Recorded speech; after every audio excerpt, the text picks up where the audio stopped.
ಎಲ್ಲರಿಗೂ ಶರಣು. ಇವತ್ತು ನಾವು AR ಸಾಯಿರಾಮ್ ಧೈರ್ಯಂ ಸರ್ವತ ಸಾಧನಂ ಅಂತ ಈಗ ಚಿತ್ರಕಥೆಯ ಬುಕ್ ಕೂಡ ಈಚೆ ತಂದಿದ್ದಾರೆ. ಇದಕ್ಕೆ ನಾವು ಕೂಡ ಬೆಂಬಲ ಕೊಟ್ಟಿದ್ದೀವಿ. ಸಿನಿಮಾ ಇದು ಸುಮಾರು ಒಂದು 3-4 ತಿಂಗಳ ಹಿಂದೆ ರಿಲೀಸ್ ಆಯಿತು. ಸಿನಿಮಾಗೆ ನಮ್ಮ ಕೈಲಿ ಅಷ್ಟು ಪ್ರೋತ್ಸಾಹ ಮಾಡೋದಕ್ಕೆ ಸಾಧ್ಯ ಆಗಲಿಲ್ಲ. ಇವರು ನಮ್ಮನ್ನು ಭೇಟಿ ಮಾಡಿದಾಗ ಸಿನಿಮಾಗಂತೂ ಬೆಂಬಲ ಕೊಡೋಕ್ಕಾಗಿಲ್ಲ, ಅಟ್ಲೀಸ್ಟು ಇದು ಚಿತ್ರಕಥೆ ಪುಸ್ತಕನಾದ್ರೂ ತರೋದಕ್ಕೆ ಬೆಂಬಲಿಸೋಣ ಅಂಥೇಳಿ ಈಗ ಈ ಸಿನಿಮಾದು ಚಿತ್ರಕಥೆ ಬುಕ್ಕನ್ನು ಕೂಡ ಹೊರ ತಂದಿದ್ದೀವಿ.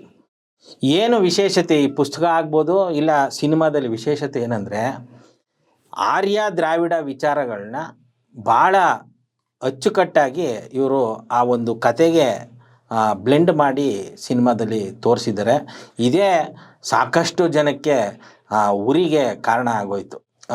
ಈ ಸಿನಿಮಾ ರಿಲೀಸ್ಗೂ ಮೊದಲು ಕೂಡ ಒಂದಷ್ಟು ಜನ ವಿವಾದ ಮಾಡಿ ಚೇಂಬರ್ಗೆ ಹೋಗಿ ಕಂಪ್ಲೇಂಟ್ ಎಲ್ಲ ಕೊಟ್ಟಿದ್ದರು. ಇರಲಿ, ಇದು ಇವರೇನು ಮೊದಲನೇವರಲ್ಲ, ಹಾಗಂತ ನಾವೇನು ಕೊನೆಯದಾಗಿ ಇದು ಅಂತಲ್ಲ. ಇದೊಂದು ಸಂಘರ್ಷ ಮೊದಲಿಂದನೂ ಇದೆ, ಅದು ಮುಂದುವರಿಯುತ್ತೆ. ಮತ್ತು ಗೆಲುವು ಯಾವಾಗ್ಲೂ ದ್ರಾವಿಡವಾದಕ್ಕೇ ಆಗ್ತಾ ಇದೆ. ಅದು ಯಾವ ರೀತಿ ಅಂತ ಈಗ ಸಾಯಿರಾಮ್ ಅವ್ರನ್ನ ಮಾತಾಡಿಸ್ತಾ ನಿಮಗೂ ಅರ್ಥ ಮಾಡಿಸ್ತಾ ಹೋಗ್ತೀವಿ. ನಮ್ಮ ಕಾರ್ಯಕ್ರಮಕ್ಕೆ ನಿಮ್ಮನ್ನು ಬರಮಾಡ್ಕೊಳ್ತಾ ಇದ್ದೀವಿ ಶರಣಗಳೊಂದಿಗೆ. ನಿಮ್ಮ ಪರಿಚಯ ಯಾವ ರೀತಿ ಮಾಡ್ಕೊಳ್ತೀರಾ? ನೀವು ಏನು ಏಕಾಏಕಿ ಸಿನಿಮಾ ಡೈರೆಕ್ಟರ್ ಆದವರ, ಇಲ್ಲ ಅಸಿಸ್ಟೆಂಟಾಗಿ ಕೆಲಸ ಮಾಡಿ ಆಮೇಲೆ ಬಂದವರ, ಇಲ್ಲ ಯಾವುದಾದ್ರೂ ಸಿನಿಮಾ ಸ್ಕೂಲಲ್ಲಿ ಕಲ್ತವ್ರಾ ನೀವು? ಮೊದಲನೇದಾಗಿ ನಿಮಗೆ ಶರಣು, ನೋಡುಗರಿಗೆಲ್ಲರಿಗೂ ಶರಣು. ನನ್ನ ಹೆಸರು AR ಸಾಯಿರಾಮ್ ಅಂತ. ನಾನು BBM ವ್ಯಾಸಂಗ ಮುಗಿಸ್ತೀನಿ, ಡಿಗ್ರಿ. ಸೊ ಸಿನಿಮಾ ಮೇಲೆ ಆಲ್ರೆಡಿ ಒಲವಿರುತ್ತೆ, ನಾಟಕ ಎಲ್ಲ ಮಾಡ್ಕೊಂಡು ಬಂದಿರ್ತೀನಿ ಕಾಲೇಜ್ ಟೈಮಿಂದ ನಾನು. ಸೊ ಇಲ್ಲಿ ಬಂದಾಗ ಫಸ್ಟು ಸಾಹಿತ್ಯದ ಕಡೆ ಗಮನ ಬರುತ್ತೆ, ಹಾಡು ಬರಿಬೇಕು ಅಂತ ಹೇಳ್ಬಿಟ್ಟು. ಆಗ ಗುರುಕಿರಣ್ ಸರ್ ಆಗ್ಬೋದು, ವಿ ಮನೋಹರ್ ಸರ್ ಆಗ್ಬೋದು, ಅವ್ರ ಕಡೆ ಎಲ್ಲ ಓಡಾಡ್ತಾ ಹಾಗೆ ಅನಂತರಾಜು ಅವ್ರ ಟೆಸ್ಟ್ ಸಿಗುತ್ತೆ, ಎಲ್ಲ ಡಿಪಾರ್ಟ್ಮೆಂಟು ವರ್ಕ್ ಮಾಡ್ಕೊ ಬರ್ತೀನಿ. ಅಸಿಸ್ಟೆಂಟ್ ಡೈರೆಕ್ಟರ್ ಆಗಿ ಕಿಲಾಡಿ ಕಿಟ್ಟಿ ಅಂತ ಒಂದು ಸಿನಿಮಾ, ಅಲ್ಲಿಂದ ಶುರು ಮಾಡ್ತಾ ಬರ್ತೀನಿ. ಕಿಲಾಡಿ ಕಿಟ್ಟಿ, ಜಿದ್ದಿ, ಭೈರವಿ, ಬರ್ಫಿ, ಅಂದರೆ ಡೈರೆಕ್ಷನ್ ಡಿಪಾರ್ಟ್ಮೆಂಟಲ್ಲಿ ಮೋರ್ ದೆನ್ ಒಂದು 10-12 ಸಿನಿಮಾ ವರ್ಕ್ ಮಾಡ್ಕೊಂಡು ಬಂದು ಆಮೇಲೆ ಡೈಲಾಗ್ ರೈಟರ್ ಆಗಿ ನನ್ನ ಮಗಳ ಹೀರೋಯಿನ್ನು, ತ್ರಾಟಕ, ಜಿಗರ್ದಾಂಡ, ಈ ಥರದ್ದು ಒಂದಷ್ಟು ಸಿನಿಮಾಗಳನ್ನ ಡೈಲಾಗ್ ರೈಟಿಂಗ್ ಮಾಡ್ಕೊಬಂದು ಫೈನಲಿ ಡೈರೆಕ್ಷನ್ ಮಾಡಬೇಕು ಅಂತ ಬಂದಾಗ ಎಲ್ಲರಿಗೂ ಕಾಟ ಕೊಟ್ಟಿದ್ದು ಕೋವಿಡ್ ಕಾಟ ಕೊಟ್ಟಾಗ ನನ್ನ ಸ್ಕ್ರಿಪ್ಟು ತುಂಬ ಬಡ್ಜೆಟ್ನ ಅಫರ್ಡ್ ಮಾಡ್ತಾ ಇರುತ್ತೆ. ಸೊ ಆ ಕೋವಿಡ್ ಕಾರಣದಿಂದ ಆ ಸಿನಿಮಾ ನಿಂತೋಗುತ್ತೆ. ಸೊ ಏನು ಮಾಡೋದು ಅಂತ ಬಂದಾಗ, ಸರಿ ಓಕೆ, ಈ ಥರದ್ದು ಒಂದು ಸಬ್ಜೆಕ್ಟ್, ಒಂದು ಒರಿಜಿನಲ್ ರಿಯಲ್ ಆಗಿ ನಡೆದಿರೋ ಅಂಥ ಒಂದು ಸತ್ಯ ಘಟನೆ ಇತ್ತು. ಅದು ನನ್ನ ಫ್ಯಾಮಿಲಿಯಲ್ಲೇ ನಡೆದಂಥ ಒಂದು ಘಟನೆ, ನಮ್ಮ ತಾತ ಮತ್ತು ನಮ್ಮ ಅಪ್ಪನ ನಡುವೆ ನಡೆದಂಥ ಒಂದು ಸತ್ಯ ಘಟನೆ. ಓಕೆ.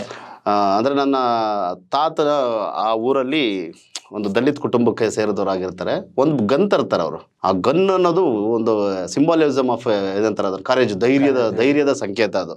ಸೊ ಆ ಧೈರ್ಯದ ಸಂಕೇತ ಅದನ್ನು ಅದು ಯಾವಾಗ ತರಲಿ, ಆ ಸುತ್ತಮುತ್ತ ಸ್ವಲ್ಪ ಪಂಥಿ ಅಥವಾ ಜನಗಳಿಗೆ ಅದು ಸಹಿಸಕ್ಕಾಗಲ್ಲ. ಏನಾದರೂ ಮಾಡಿ ಅದನ್ನ ವಾಪಸ್ ಕಿತ್ಕೊಬಿಡ್ಬೇಕು ಅಥವಾ ನಮ್ಮ ಹತ್ರನೇ ಇರಬೇಕು, ಅದನ್ನಂತರ ತುಂಬ ಫೈಟ್ ಮಾಡ್ತಾರೆ. ಅವ್ರನ್ನ ಜೈಲಿಗೆ ಹಾಕ್ತಾರೆ. ಕೊನೆಗೆ ನಮ್ಮ ತಾತನ್ನ ತೀರೋಗ್ಬಿಡ್ತಾರೆ, ಸತ್ತೋಗ್ತಾರೆ ತುಂಬ ಚಿಕ್ಕ ಏಜ್ಗೆ. ನೀವು ಯಾವುದೇ ಅಂಜಿಕೆ ಇಟ್ಕೊಬೇಡಿ, ಮೇಲ್ ಜಾತಿ ಕೆಳ ಜಾತಿ ಆ ಥರ ಮಾತಾಡೋ ಅಗತ್ಯ ಇಲ್ಲ. ಯಾವ ಜಾತಿ ಡೈರೆಕ್ಟಾಗಿ ಹೇಳಿ. ಸೊ ಯಾಕಂತಂದ್ರೆ ಈ ಏನು ನಮ್ಮ ದ್ರಾವಿಡರು ಅಂತ ನಾವೇನು ಕರಿತೀವಿ, ನಮ್ಮೊಳಗೆ ಈ ಜಾತಿ ವ್ಯವಸ್ಥೆ ಸೃಷ್ಟಿಯಾಗಿ ಅದು ಇಷ್ಟೆಲ್ಲ ಸಮಸ್ಯೆನ ಉಂಟಾಗ್ತಾ ಇದೆ. ಅದನ್ನ ಆರ್ಯರು ಸೃಷ್ಟಿ ಮಾಡಿದ್ದಾರೆ ಅಂತ ಗೊತ್ತು, ಆದ್ರೆ ಈಗ ಅದನ್ನ ಹಿಡ್ಕೊಂಡು ನರಳ್ತಾ ಇರೋರು ನಾವೇನೆ. ಹಾಗಾಗಿ ಈ ಮೇಲ್ಜಾತಿ ಕೆಳಜಾತಿ ಅಂತ ಮಾತಾಡೋದ್ಕಿಂತ ನೇರವಾಗಿ ಹೇಳೋಣ, ಅದ್ರಲ್ಲೇನು ತಪ್ಪೇನಿಲ್ಲ. ಹಾಗಾಗಿ ಯಾವುದೇ ಹಿಂಜರಿಕೆ ಪಟ್ಕೊಳ್ಳೋದು ಅಗತ್ಯ ಇಲ್ಲ. ಹೌದು, ಅಲ್ಲ ಸತ್ಯವಾಗಿ ನಡೆದಿರೋದೆ ಅಲ್ವಾ. ಮತ್ತೆ ನನ್ನ ತಾತ ಸತ್ತೋದ್ಮೇಲೆ ನಮ್ಮ ಅಪ್ಪ ಎಲ್ಲ ತುಂಬಾ ಒಂದು 8 ವರ್ಷದವರು ಅಂತ ಇಟ್ಕೋಬಹುದು. ಅವಾಗ ತುಂಬಾ ಚಿಕ್ಕ ಹುಡುಗರು. ಆವಾಗ ನಮ್ಮ ತಾತ ಬೇಟೆ ಆಡ್ತಿದ್ದ ಆಗ್ಬೋದು, ಗನ್ ಬಗ್ಗೆ ಆಗ್ಬೋದು, ತುಂಬಾ ಅವ್ರಿಗೆ ಕಾಡುತ್ತಾ ಅದು ಗನ್ ಅನ್ನೋದು. ಮತ್ತೆ ಏನಾದರೂ ಮಾಡಿ ತನ್ನ ಅಪ್ಪನ ಅಸ್ತಿತ್ವನ ನಾನು ಉಳಿಸ್ಕೋಬೇಕು ಅಂತ ನಮ್ಮ ಅಪ್ಪ ತುಂಬ ಫೈಟ್ ಮಾಡಿ, ಸಾಹುಕಾರ ಮನೆಯಲ್ಲಿ ಜೀತ ಇರ್ತಾರೆ, ಎಮ್ಮೆ ಕಾಯ್ತಾರೆ, ವಿಳೆದೆಲೆ ಕುಯ್ತಾರೆ, ತೋಟಗಳಿಗೆ ಹೋಗಿ ತುಂಬ ಕೂಡಿಕೆ ಅವ್ರೊಂದು ಏಜಿಗೆ ಬಂದಾದ್ಮೇಲೆ ಮತ್ತೆ ಫೈಟ್ ಮಾಡಿ ಗನ್ನ ತರ್ತಾರೆ, ಲೈಸೆನ್ಸ್ ತಗೊಂಡು. ಆ ಗನ್ನ ನನಗೆ ಸಖತ್ತು ಕಾಡ್ತಾ ಇರುತ್ತೆ ಈ ಕತೆ. ನನ್ನ ಚಿಕ್ಕ ಏಜಿಂದನು ಇದೊಂಥರ ಸಖತ್ತಾಗಿದೆ ಅಲ್ವಾ, ಅಪ್ಪನ ಅಸ್ತಿತ್ವ ತನ್ನ ಮಗ ಉಳಿಸ್ಕೊಳ್ಳೋದು. ತುಂಬ ವರ್ಷ ಆದ್ಮೇಲೆ ಮತ್ತೆ ಅದನ್ನು ತಗೊಬರೋದು. ಇವತ್ತಿಗೂ ನಮ್ಮ ಅಪ್ಪ ತುಂಬ ಚೆನ್ನಾಗಿ ನೋಡ್ಕೊಳ್ತಾರೆ ಅದನ್ನು. ಪ್ರತಿದಿನ ಅದನ್ನು ಕ್ಲೀನ್ ಮಾಡೋದಾಗ್ಬೋದು, ಅದು ಪೂಜೆ ಮಾಡೋದಾಗ್ಬೋದು, ಅದು ನಮ್ಮ ಕುಟುಂಬಕ್ಕೆ ಒಂದೊಂಥರ ಅದು ಒಂದು ಎಕ್ಸಿಸ್ಟೆನ್ಸಿ ಇಂಡಿಕೇಶನ್. ಅದು ಗನ್ ಅನ್ನೋದು ಇದು ಸಖತ್ತಾಗಿದೆ, ಈ ವಿಷಯ ತುಂಬ ಚೆನ್ನಾಗಿ ಹೇಳ್ತಾ ಹೋಗೋಣ ಅಂತ ಹೇಳ್ಬಿಟ್ಟು ಸರಿ ಇದೊಂದು ಸ್ವಲ್ಪ ಅಂಡರ್ ಕಂಟ್ರೋಲ್ ಆಗಿ ಮಾಡ್ಕೊಳ್ಳೋಣ. ಸಿಟಿನಲ್ಲಿ ಹೇಳೋದಕ್ಕೆ ಕತೆಗಾದರೆ ಪ್ರತಿಯೊಂದಕ್ಕೂ ದುಡ್ಡು ಬೇಕು, ಬಡ್ಜೆಟ್ ಬೇಕು. ನಾನು ಹಳ್ಳಿ ಕತೆ ಮಾಡ್ತೀನಿ ಅಂದರೆ ಸ್ವಲ್ಪ ಫ್ರೀ ಆಫ್ ಕಾಸ್ಟಾಗಿ ಸಿಗುತ್ತೆ ಎಲ್ಲ ನನಗೆ. ಈಗ ಅಲ್ಲೊಂದು ಎಳ್ನೀರು ಬೇಕು ಅಥವಾ ಒಂದು ಲೋಡ್ ತೆಂಗಿನಕಾಯಿ ಬೇಕು ಅಂದ್ರೆ ನನಗೆ ಫ್ರೀಯಾಗಿ ಸಿಕ್ಬಿಡುತ್ತೆ, ಸಿಕ್ಕಿದೆ ಕೂಡ ಹಳ್ಳಿ ಒಳಗಡೆ ಆದರೆ. ಸೊ ಬಡ್ಜೆಟ್ನ ಕಂಟ್ರೋಲಾಗಿ ಇಟ್ಕೊಂಡು ಮಾಡಬೇಕು ಅಂತ ಈ ಸಿನಿಮಾ ಸೆಲೆಕ್ಟ್ ಮಾಡ್ಕೊಳ್ತೀನಿ. ಅದೇ ನಿಟ್ಟಲ್ಲಿ ಒಂದು ನಿರ್ಮಾಪಕರಾಗಿ ನನಗೆ ಆನಂದ್ ಬಾಬು ಅಂತ 1-2 ಸಿನಿಮಾ ಮಾಡಿರ್ತಾರೆ ಅವ್ರು ಕೂಡ ಅಪ್ರೋಚ್ ಆದಾಗ ಇಲ್ಲ ಸರ್ ತುಂಬ ಚೆನ್ನಾಗಿದೆ ಮಾಡೋಣ ಅಂತಾರೆ. ಅಷ್ಟೊತ್ತಿಗೆ ವಿವಾನ್ ಕೆ ಅಂತ ಹೊಸ ಹುಡುಗ ಹೀರೋ, ಅದೇ ಅವ್ನ ಸಿನಿಮಾನೇ ಮಾಡಬೇಕಾಗಿರುತ್ತೆ, ಕೋವಿಡಿಂದ ನಿಂತೋಗ್ಬಿಡುತ್ತೆ. ಸರಿ ಅವನ್ನ ತಿರ್ಗ ಇಲ್ಲಿ ಮಿಂಗಲ್ ಮಾಡ್ಕೊಂಡು ಎಲ್ಲರೂ ಸೇರ್ಕೊಂಡು ಎಲ್ಲರ ಹತ್ರ ಇದ್ದಂಥ ಸೇವಿಂಗ್ಸ್ನೆಲ್ಲ ಇಟ್ಕೊಂಡು ಮಾಡಿದಂಥ ಸಿನಿಮಾ ಧೈರ್ಯಂ ಸರ್ವತ್ರ ಸಾಧನಂ. ಇದು ನನ್ನ ಹಿಸ್ಟ್ರಿ ಇಲ್ಲಿಗನ. ಫಸ್ಟು ಸಿನಿಮಾ ನಂದು ಧೈರ್ಯಂ ಸರ್ವತ್ರ ಸಾಧನಂ. ತುಂಬ ಏಳು ಬೀಳುಗಳನ್ನ ದಾಟಿ ತುಂಬ ತ್ಯಾಗಗಳನ್ನ ಮಾಡಿ ಫಸ್ಟ್ ಸಿನಿಮಾ ಬಂದ್ವಿ. ನನ್ನ ಫಸ್ಟು ಟೀಸರ್ ಬಿಡ್ತೀನಿ, ಪಾರಂಜಿತ್ ಅವರು ಟೀಸರ್ ಲಾಂಚ್ ಮಾಡ್ತಾರೆ. Tamil director Pa. Ranjith teaser launch ಮಾಡ್ತಾರೆ. ಅದರಲ್ಲಿ ಒಂದು ಶಾರ್ಟ್ ಇದೆ, ವರ್ಣ ಸಿಸ್ಟಮ್ನ ಇಂಡಿಕೇಟ್ ಮಾಡೋ ಅಂತ ಒಂದು ಶಾರ್ಟ್ ಬರುತ್ತೆ. ಫಸ್ಟಿಗೆ ಒಬ್ಬ ಕೂತಿರ್ತಾನೆ, ಹಾಗೇ ಆ ಶಾರ್ಟ್ ಹಾಗೆ ಟಿಲ್ ಡೌನ್ ಆದರೆ ಅವ್ನು ಕೆಳಗೆ ಅವ್ನು ಹೊತ್ಕೊಂಡು ಒಬ್ಬ ಕೂತಿರ್ತಾನೆ. ಹಾಗೆ ರಿವೀಲ್ ಆಗ್ತಾ ಹೋದ್ರೆ ಇನ್ನೊಬ್ಬ ಆ ಇಬ್ರು ಇನ್ನೊಬ್ಬ ಹೊತ್ಕೊಂಡು ಕೂತಿರ್ತಾನೆ. ಹಾಗೆ ಫುಲ್ ಶಾರ್ಟ್ ರಿವೀಲ್ ಆದರೆ ಒಬ್ಬರ ಮೇಲೆ 3 ಜನ ನಿಂತಿರ್ತಾರೆ. ಇದು ನಾನು ಹೇಳಕ್ ಹೊರಟಿದ್ದೇನೆಂದ್ರೆ ಒಂದು 3 ವರ್ಗ, ಅದು ಒಂದು ಹಸಿವಾಗ್ಬೋದು ಅಥವಾ ವಿದ್ಯೆ ಆಗ್ಬೋದು ಅಥವಾ ಇನ್ನೊಂದು ದರ್ಪ ಆಗ್ಬೋದು, ಈ ಥರದ್ದು ಏನೋ ಒಂದಷ್ಟು ಅವ್ನ ಹಾಕೊಂಡು ಒಬ್ಬ ವ್ಯಕ್ತಿನ ತುಳಿಯುತ್ತಂತೆ. ಹಸಿವು ತುಳಿಯುತ್ತೆ, ಅವನ್ನ ಆರ್ಥಿಕವಾಗಿ ತುಳಿಯುತ್ತೆ. ಸೊ ಈವನ್ ಅದೇ ಥರ ಮೆಟಫರಿಕಲಿ ನೀವು ತಗೊಂಡಾಗ ಈಗ ನಮ್ಮ ಸಮಾಜದಲ್ಲಿ ಕ್ಯಾಸ್ಟ್ ಸಿಸ್ಟಮ್ ಬಂದು ಬ್ರಾಹ್ಮಣ, ಕ್ಷತ್ರಿಯ, ವೈಶ್ಯ, ಶೂದ್ರ ಅಂತ ಸಿಸ್ಟಮ್ ಮಾಡಿಟ್ಟಿದ್ದಾರೆ. ಆ ನಿಟ್ಟಲ್ಲಿ ಬಂದಾಗ ಕೂಡ ಕೆಲವು ಜನಕ್ಕೆ ಅದು ಆಗ್ಬಿಡ್ತು. ಇದೇನಿದು ಇಲ್ಲಿವರೆಗೂ ನಿಮ್ಗೆ ಸಿನಿಮಾ ಲ್ಯಾಂಗ್ವೇಜಲ್ಲಿ ಸಿನಿಮಾ ಹಿಸ್ಟ್ರಿ ಒಳಗಡೆ ಆ ಶಾರ್ಟ್ನ ಎಲ್ಲೂ ತೆಗ್ದಿಲ್ಲ. ಇದುವರೆಗೂ ನೀವೆಲ್ಲ ಬುಕ್ಗಳನ್ನ ನೋಡಿರ್ತೀರಾ ಅಥವಾ ಇನ್ನೆಲ್ಲೋ ಫೇಸ್ಬುಕ್ಕಲ್ಲಿ ಯಾರಾದ್ರೂ ಆ ಶಾರ್ಟ್ ಇಮೇಜಸ್ನ ಸಿನಿಮಾ ಒಳಗಡೆ ಯಾರು ಟಚ್ ಮಾಡಿಲ್ಲ ಹೇಳೋದಕ್ಕೆ. ಅಲ್ಲಿ ನನಗೆ ಶುರುವಾಯಿತು, ನನಗೆ ಕರೆಗಳು ಬರೋಕ್ಕೆ ಶುರುವಾಯಿತು. ಆ ಶಾರ್ಟ್ ನನ್ನ ಫ್ರೆಂಡ್ಗಳೇನೇನೆ ಆ ಕಡೆ ಬಲಗಡೆ ಇರೋಂಥ ನನ್ನ ಫ್ರೆಂಡ್ಗಳೇ ಯಾಕೆ ಬೇಕು ಆ ಶಾರ್ಟ್ ತೆಗ್ದ್ಬಿಡು ಹೇಳ್ತಾ ಇದ್ದಾರೆ, ಹಂಗೆ ಹಿಂಗೆ ಹೆಸರುಗಳು ಚೇಂಜ್ ಮಾಡು, ಆರ್ಯ ದ್ರಾವಿಡ ಅಂತ ಹೆಸರಿಟ್ಟಿದೆಯಲ್ಲ, ಆರ್ಯ ದ್ರಾವಿಡ ಅಂತ ಯಾಕೆ ಇಡ್ತೀಯ, ಚೇಂಜ್ ಮಾಡಿ ಹೆಸರುನ ಅಂತ. ಅಯ್ಯೋ ನನಗೆ ಅದು ತುಂಬ ಕತೆಗೆ ತುಂಬ ಅವಶ್ಯಕತೆ ಇದೆ. ರಾಹುಲ್ ದ್ರಾವಿಡ ಅಂತ ಅವನ ಹೆಸರು. ಅಲ್ಲೊಬ್ಬ ಹೆಸರಿಡ್ತಾನೆ, ಆರ್ಯ ಅಂತ ಒಂದು ಸೂಪರ್ ಹಿಟ್ ಫಿಲಮೇ ಇದೆ, ಅವಾಗ ಅಲ್ಲ ಅದಕ್ಕೆ ಮೀರಿ ನಾನು ಕೇಳ್ದೆ, ಅಲ್ಲಪ್ಪ ಒಂದು ಸೀರಿಯಲ್ ಬರುತ್ತದೆ ಯಾವುದೋ ಅವನೊಂದು 60 ವರ್ಷದನೇನೋ ಆರ್ಯ ಅಂತಾನೆ ಹೆಸರಿರುತ್ತೆ. ಪಾಪ ಅವನು ವೈಟ್ ಗಡ್ಡೆ ಎಲ್ಲ ಬಿಟ್ಕೊಂಡು ಆವಾಗ ಅವನು ಏನೇನೋ ಪಾಪ ಇನ್ನೊಬ್ರಿಗೆ ಯಾರೋ ಲವ್ ಮಾಡೋ ಥರ ಟ್ರೈ ಮಾಡ್ತಾನೆ. ಚಿಕ್ಕ ಹುಡುಗರು ಒಂದು 21-22 ವರ್ಷದ ಹುಡುಗಿಗೆ ಲವ್ ಮಾಡಕ್ಕೆ ಟ್ರೈ ಮಾಡ್ತಾನೆ. ಅವ್ನು ಏನೇನೋ ಮಾಡ್ತಾನೆ. ಆ ಸೀರಿಯಲ್ ಒಳಗಡೆ ಆರ್ಯವರ್ಧನ್ ಅಂತ ಹೆಸರಿಟ್ಕೊಂಡಿರ್ತಾನೆ. ಅವಾಗ ಆರ್ಯವರ್ಧನ್ ಗುರೂಜಿಗಳು ಬೇರೆ ಇದ್ದಾರೆ, ಯಾರ್ಯಾರೋ ಇದ್ದಾರೆ. ಸೊ ಶಾರುಖ್ ಖಾನ್ ಮಗನ ಹೆಸರು ಆರ್ಯ ಅಂತ ಬರುತ್ತೆ. ಯಾರ್ಯಾರು ಇಟ್ಕೊಂಡಿದಾರಪ್ಪ, ನಾನು ಸಿನಿಮಾ ಒಳಗಡೆ ಇಟ್ಕೊಂಡಿದ್ದೀನಿ, ನಿಮ್ಗೆ ಅದು ವಿಲನ್ ಇಟ್ಟಿದ್ದಕ್ಕೆ ಸಮಸ್ಯೆ ಆಯ್ತಾ ಅಂತ ನಾನು ಸರಿ ತುಂಬಾ ದೊಡ್ಡ ಮಟ್ಟದಲ್ಲೇ ಮಾತಾಡ್ಬಿಡ್ತು. ಇದೇನಿದು ಹಂಗೆ ಹೀಗೆ ಅದು ಇಲ್ಲ. ನಮ್ಗಳಿಗೂ ಮೊದಲು ಇದು ಗೊತ್ತಾಗಿದ್ದೇನೆ, ಯಾರೋ ಒಬ್ಬ ತಟ್ಟೆ ಕಾಸು ಗಿರಾಕಿ ಚೇಂಬರ್ ಅಲ್ಲಿ ಹೋಗಿ ಗಲಾಟೆ ಮಾಡ್ತಾ ಇದ್ದ. ಹೌದು, ಇಂಥ ಸಿನಿಮಾ ಎಲ್ಲ ಬಿಡಬಾರ್ದು ನೀವು. ಆತ ಭಯೋತ್ಪಾದನೆ, ದೇವ್ರ ಹೆಸರಲ್ಲಿ ಭಯೋತ್ಪಾದನೆ ಮಾಡುವಂತ ವ್ಯಕ್ತಿ ಆತ. ಆ ಸಿನಿಮಾ ಬರಬಾರ್ದು, ಯಾಕೆ ಅದು ಈಗ 1 ವರ್ಷದ ಹಿಂದೆ ಇವ್ರದ್ದು ಯಾರ್ದು ಯಾವುದೋ ಒಂದು ಸಿನಿಮಾ, ಕಾಟೇರ ಅಲ್ಲ, ಕಾಟೇರಾದಲ್ಲಿ ಅವ್ರೇನು ಮಾಡೋಕ್ಕಾಗಲಿಲ್ಲ. ಯಾಕಂತಂದ್ರೆ ದರ್ಶನ್ ಇದ್ರು, ತುಂಬಾ ಮಾಸ್ ಫ್ಯಾನ್ಸು, ಹಂಗಾಗಿ ಮಾಡಿದ್ರೆ. ಇನ್ನೊಂದು ಇವಂದು ಪೊಗರು ಅಂತ ಸಿನಿಮಾ, ಹೌದು, ಆ ಧ್ರುವ ಸರ್ಜನ್ ಸಿನಿಮಾ, ಅದರಲ್ಲಿ ಕಿರಿಕ್ ಮಾಡಿ ಆ ಸೀನನ್ನ ತಗ್ಸಿ ಇದೆಲ್ಲ ರೂಢಿ ಆಗ್ಬಿಟ್ಟಿತ್ತಲ್ಲ. ಅದಕ್ಕೆ ಅವ್ರೇನ್ ಮಾಡಿದ್ರು, ನಿಮ್ಮ ಸಿನಿಮಾಗೆ ಬಂದು ಮೊದಲೇ ಕಿರಿಕ್. ಅವಾಗ ನಿಜವಾಗ್ಲೂ ನಿಮ್ಗೆ ವೈಡರ್ ಪಬ್ಲಿಸಿಟಿ ಸಿಕ್ತು, ಒಳ್ಳೆ ಕೆಲಸ ಮಾಡಿದ್ರು ಅಂತಾನೆ ಸಿಕ್ತು. ಬಟ್ ಒಂದೇನಂದ್ರೆ ನನಗೆ ಅಲ್ಲಿ ಶುರುವಾಗಿದ್ದು ಫಿಲ್ಮ್ ಫೆಸ್ಟಿವಲ್ ಇಂದ, ಬ್ಯಾಂಗ್ಳೂರ್ ಇಂಟರ್ನ್ಯಾಷನಲ್ ಫಿಲ್ಮ್ ಫೆಸ್ಟಿವಲ್ ಇಂದ. ಯಾಕಂದ್ರೆ ಬರೀ ಟೀಸರು ಮತ್ತೆ ಟ್ರೈಲರ್ ಅಷ್ಟೇ ನೋಡಿರ್ತಾರೆ ಜನ ಅಥವಾ ಬೇರೆ, ಅದ್ರೊಳಗಡೆ ಆಗ್ಲಿ ಒಂದಷ್ಟು ಜನಗಳಿಗೆ ಅರ್ಥ ಆಗ್ಬಿಟ್ಟಿರುತ್ತೆ. ಬಟ್ ಏನೋ ಹೇಳ್ತಾವ, ನೀವೇನೋ ತುಂಬಾ ಹೇಳ್ತಾ ಇದ್ದಾನೆ. ಈಗ ಒಬ್ಬ ವ್ಯಕ್ತಿ ಕಟ್ಟಾಕಿ ಕೂರಿಸಿರ್ತಾರೆ, ವೈಟ್ ದಾರದಲ್ಲಿ ಅವ್ರನ್ನ ಕಟ್ಟಾಕಿರ್ತೀನಿ ನಾನು. ಅಂದ್ರೆ ಅಜ್ಞಾನ ಅನ್ನೋದು ಜ್ಞಾನನ ಕಟ್ಟಾಕಿದೆ ಅನ್ನೋದು ನನ್ನ ಇಂಡಿಕೇಶನ್. ಆ ಜ್ಞಾನದ ಸಂಕೇತವಾಗಿ ಬ್ಲೂ ಕಲರ್ ಬೆಳ್ಕೊಂಡಿರ್ತದೆ ಆ ಕ್ಯಾರೆಕ್ಟರ್. ನನ್ನ ಇಂಟೆನ್ಷನ್ ಅವರು ಕಪೋಲ ಕಲ್ಪಿತವಾಗಿ ಏನಂದ್ರೆ ಅವರು ಜನವಾರದಲ್ಲೇ ಕಟ್ಟಾಕಿದ್ದೀರಾ ನೀವು ಅವನ್ನ. ಚೇಂಬರ್ ಅವ್ರು ಸರಿಯಾಗದ್ರಲ್ಲ ರೀ ಸ್ವಾಮಿ, ಜನವಾರ ಇರೋದು 3 ಎಳೆ 6 ಎಳೆದು, ಮದುವೆ ಆಗೋರು ಮದುವೆ ಆಗದಿರೋರು ಹಾಕೊಳ್ಳೋಂತ ಆ ಥರ ಜನವಾರ ಇದೆ. ನೀವು ಇದ್ರ ನೋಡಿರೋ 1000 ಎಳೆ ಇದೆ. ಹಂಗಂದ್ರೆ ಹೋಟ್ಲಿಗೆ ಹೋಗ್ತೀರಾ, ಇಡ್ಲಿ ಕಟ್ಟಿಸ್ಕೊ ಬರ್ತೀರಾ, ಇಡ್ಲಿಗೂ ಬಿಳೆ ದಾರ ಕಟ್ತಾರೆ, ಅದನ್ನ ಜನವಾರ ಅಂತ ಕರಿತೀರಾ ನೀವು. ಹೂವು ಕಟ್ಟಿಸ್ಕೊ ಬರ್ತೀರಾ, ಹೂವನು ಒಂದು ನ್ಯೂಸ್ ಪೇಪರ್ಗೆ ಹಾಕಿ ಬಿಳಿ ದಾರದಲ್ಲಿ ಸುತ್ತಾರೆ, ಅದನ್ನ ಜನವಾರ ಅನ್ನಕ್ಕಾಗುತ್ತಾ? ಆಕ್ಚುಲಿ ನೀವು ಜನವಾರಕ್ಕೆ ಅವಮಾನ ಮಾಡ್ತಾ ಇದ್ದೀರಾ ಅಂತ ಅಂದ್ರು ಅವರು. ಇವ್ರನ್ನ ನೋಡ್ತಾ ಇದ್ರೆ ಇವರು ಕೈಯಲ್ಲಿ ಕಟ್ಟಿರುವಂತ ದಾರ ಇರ್ಬೋದು, ಕತ್ತಲ್ಲಿ ಕಟ್ಟಿರುವಂತ ದಾರ ಇರ್ಬೋದು, ಇವರು ಈ ದೇವರು ಆಚರಣೆ ಈ ತರದನ್ನ ನಂಬುವಂತ ದ್ರಾವಿಡ್ರೆ. ಈಗ ದ್ರಾವಿಡ ಅಂದ ತಕ್ಷಣನೇ ಅದು ನಾಸ್ತಿಕರು ಅನ್ನುವಂತ ವಿಚಾರ ಮುನ್ನೆಲೆಯಲ್ಲಿ ಇದೆ. ದ್ರಾವಿಡರು ಅಂತಂದ್ರೆ ಅದು ಬರೀ ನಾಸ್ತಿಕರು ಅಂತಾನೆ ಇಲ್ಲ, ಅಲ್ಲಿ ಆಸ್ತಿಕರು ಕೂಡ ಇದ್ದಾರೆ. ಆದ್ರೆ ಆ ದೇವ್ರ ಬಗ್ಗೆ ತಿಳುವಳಿಕೆ ಇರ್ತದೆ, ಮನುಷ್ಯನ ತಾರತಮ್ಯ ಮಾಡಬಾರ್ದು ಅನ್ನುವಂಥ ತಿಳುವಳಿಕೆ ಇರುತ್ತೆ. ಅಂಥದ್ದನ್ನ ನಾಸ್ತಿಕತೆ ಇರೋರು ಕೂಡ ಯಾರು ವಿರೋಧ ಮಾಡಲ್ಲ. ನೋಡಿ, ಇಂಥವ್ರನ್ನೇ ಅವರು ಆ ದಾರ ಕಟ್ಬಿಟ್ಟಿದ್ಯಾ ಈ ತರ ಎಲ್ಲ ನೋಡಿ, ನಾವು ಅಪೋಸ್ ಕೂಡ ಮಾಡಿದ್ರು ಅಂತಂದ್ರೆ ಇನ್ನ ನಮ್ಮಂತವ್ರನ್ನ ಏನ್ ಮಾಡಲ್ಲ ಅವರು. ಅಯ್ಯೋ ಅಯ್ಯೋ ಅಯ್ಯೋ ನನಗೆ ನಾನು ಅಪಾರವಾದಂಥ ಗೌರವ ಯಾರ ಮೇಲೆ, ನಾವು ಬ್ರಾಹ್ಮಿಣ್ಸ್ ನೋಡಿದಾಗ ಬಿಡಪ್ಪ ಅವ್ರು ಎಲ್ಲೂ ಬರಲ್ಲ ಪಾಪ, ಅವ್ರ ಪಾಡಿಗೆ ಅವ್ರು ಪೂಜೆ ಮಾಡ್ಕೊಂಡಿರ್ತಾರೆ, ಅವರು ಹೆಚ್ಚು ಜೋರ ಮಾತಾಡಲ್ಲ ಅಂತ. ಬ್ರಾಹ್ಮಿಣ್ಸ್ ಅನ್ನೋದ್ಕಿಂತ ತಟ್ಟೆ ಕಾಸು ಅಂತ ಅನ್ಬೇಕು, ಅವ್ರಿಗೆ ಮರ್ಯಾದೆ ಕೊಟ್ಟಷ್ಟು. ಅಂದ್ರೆ ಫಾರ್ ದ ಫಸ್ಟ್ ಟೈಮ್ ನಾನು ನೋಡಿದ್ದು ಚೇಂಬರ್ ಒಳಗಡೆ ಹೊಡಿಯಕ್ ಬರ್ತಾ ಇದಾರೆ, ಹಂಗ್ ಕಿರ್ಚಾಡ್ತಾ ಇದಾರೆ. ಎಲ್ಲಿ ತನಕ ಬಂದ್ರು ನೋಡಿ. ನಾನು ಏನು ಇದು ಯಾಕೆ ಇಷ್ಟು ನಾವು ಅನ್ಕೊಂಡ್ರೆ ರೀತಿ ಬೇರೆ, ಇವರು ಪೂಜೆ ಮಾಡ್ತಾರೆ, ಪುನಸ್ಕಾರ ಮಾಡ್ತಾರೆ, ಶಾಂತಿ ಇರಬೇಕು, ಮೆಡಿಟೇಷನ್, ಆ ಥರ ನಮ್ಮ ಇಮೇಜಲ್ಲಿ ಬೇರೆ ಥರನೇ ಕಲ್ಪನೆ. ಅಯ್ಯೋ ನನಗೆ ಅದು ಆಗೋಯ್ತು. ನನಗೆ ಶುರುವಾಗಿದ್ದು ಸರ್ ಫಿಲ್ಮ್ ಫೆಸ್ಟಿವಲ್ಗಳು ಯಾವಾಗ ಕಳಿಸ್ತೆ, ಸಿನಿಮಾ ಪೂರ್ತಿ ನೋಡಿರು. ಅದರೊಳಗಡೆ ಸಿನಿಮಾ ಓಪನಿಂಗ್ ಏನೇನೆ ಹಾರಿ ಅನ್ನೋ ಪಾತ್ರ ಒಂದು ಜಪ ಮಾಡ್ತಾ ಇರತ್ತೆ ಕೂತ್ಕೊಂಡು, ಮಂತ್ರ ಹೇಳ್ಕೊಂಡು. ಅನಾಗರಿಕತೆಯಿಂದ ಎಷ್ಟು ಬುಡಕಟ್ಟು ಮಹಿಳೆಯರನ್ನ ಅತ್ಯಾಚಾರ ಮಾಡಿದೆ ಅನಾಗರಿಕತೆ ಅನ್ನೋದನ್ನ ನಾನು ತುಂಬ ನೇರವಾಗಿ ಹೇಳಿದ್ದೀನಿ ನಾನು ಸಿನಿಮಾ ಒಳಗಡೆ. ಅನಾಗರಿಕತೆಯಿಂದ ನಿಮ್ಗೆ ಎಷ್ಟು ನೀವು ರಿಯಲ್ ಆಗಿ ಇವತ್ತು ನೋಡ್ತೀರಾ ಸರ್. ಮೊನ್ನೆ ಯಾರೋ ಒಬ್ಬ ಪೂಜಾರಿ, ನಾನು ನ್ಯೂಸ್ ಪೇಪರಲ್ಲಿ ನೋಡ್ತಾ ಇದ್ದೆ, ಪೂಜೆ ಮಾಡಿಸ್ತೀನಿ ಅಂತ ಕರೆದ್ಬಿಟ್ಟು ಅತ್ಯಾಚಾರ ಮಾಡ್ಬಿಟ್ಟಿದ್ದಾನೆ. ಇಂಥರದ್ದು ತುಂಬ ವಿಷಯಗಳಿದೆ. ಆ ಥರದ್ದೊಂದು ಕ್ಯಾರೆಕ್ಟ್ರು ಆ ಥರ ಮಾಡ್ತಾ ಇರುತ್ತೆ. ಅದು ಸಹಿಸ್ಕೊಳಕ್ಕಾಗಿಲ್ಲ ಅಂದರೆ ನಾನು ನಿಮ್ಮ ಬಗ್ಗೆ ಹೇಳ್ತಾ ಇಲ್ಲ, ನಾನು ನಡೆದಿರೋದ್ರ ಬಗ್ಗೆ ಹೇಳಿದ್ದೀನಿ. ನಾನು ಇವರೇ ಅಂತ ನಾನು ಹೇಳ್ತಾ ಇಲ್ಲ, ನಾನು ನಡೆದಿರೋ ವಿಚಾರಗಳನ್ನ ನಾನು ತಿಳಿಸ್ತಾ ಹೋಗ್ತಾ ಇದ್ದೀನಿ. ಸೊ ಅದು ಅವ್ರಿಗೆ ಡೈಜೆಷನ್ ಆಗಲಿಲ್ಲ. ಬಂದರು ಅವರು, ಒಂದು ಹಂತದಲ್ಲಿ ಗೆದ್ದರು, ಒಂದು ಹಂತದಲ್ಲಿ ಸೋತರು. ಒಂದು ಹಂತದಲ್ಲಿ ಸೋತಿದ್ದು ಹೇಗೆ ಅಂದರೆ, ನನಗೆ ತುಂಬ ಜನನ ನನಗೆ ನಿಮ್ಮಂಥವ್ರನ್ನ ಸಂಪರ್ಕಿಸ್ಕೆ ಸಾಧ್ಯ ಆಯಿತು ಅವ್ರು ಬಂದು ಮಾಡಿದಂಥದ್ದು. ನೀವೆಲ್ಲ ಧೈರ್ಯವಾಗಿ ನಾನಿದ್ದೀನಿ ಬಾ, ತೊಂದರೆ ಇಲ್ಲ, ಮುಂದೆ ನಿಲ್ಲೋಣ ಅಂತ ಬಂದ್ವಿ. ಅವ್ರು ಗೆದ್ದಿದ್ದು ಎಲ್ಲಿ ಅಂದರೆ ಥಿಯೇಟ್ರಿಕಲಿ ಅವ್ರು ಗೆದ್ಬಿಟ್ರು. ನಮಗೆ ಶೋಸ್ ಕೊಡಲಿಲ್ಲ. ಸಿಂಗಲ್ ಸ್ಕ್ರೀನ್ನ ನಾವು ಅಫೋರ್ಡ್ ಮಾಡೋಕ್ಕೆ, ಈಗ ನಮ್ಮ ಪ್ರೊಡ್ಯೂಸರ್ ಎಷ್ಟು ಅಫೋರ್ಡ್ ಮಾಡ್ಬೋದು ಸಿಂಗಲ್ ಸ್ಕ್ರೀನಲ್ಲಿ, ಯಾಕಂದರೆ ರೆಂಟೆಡ್ ಎಲ್ಲ ಕೂಡ.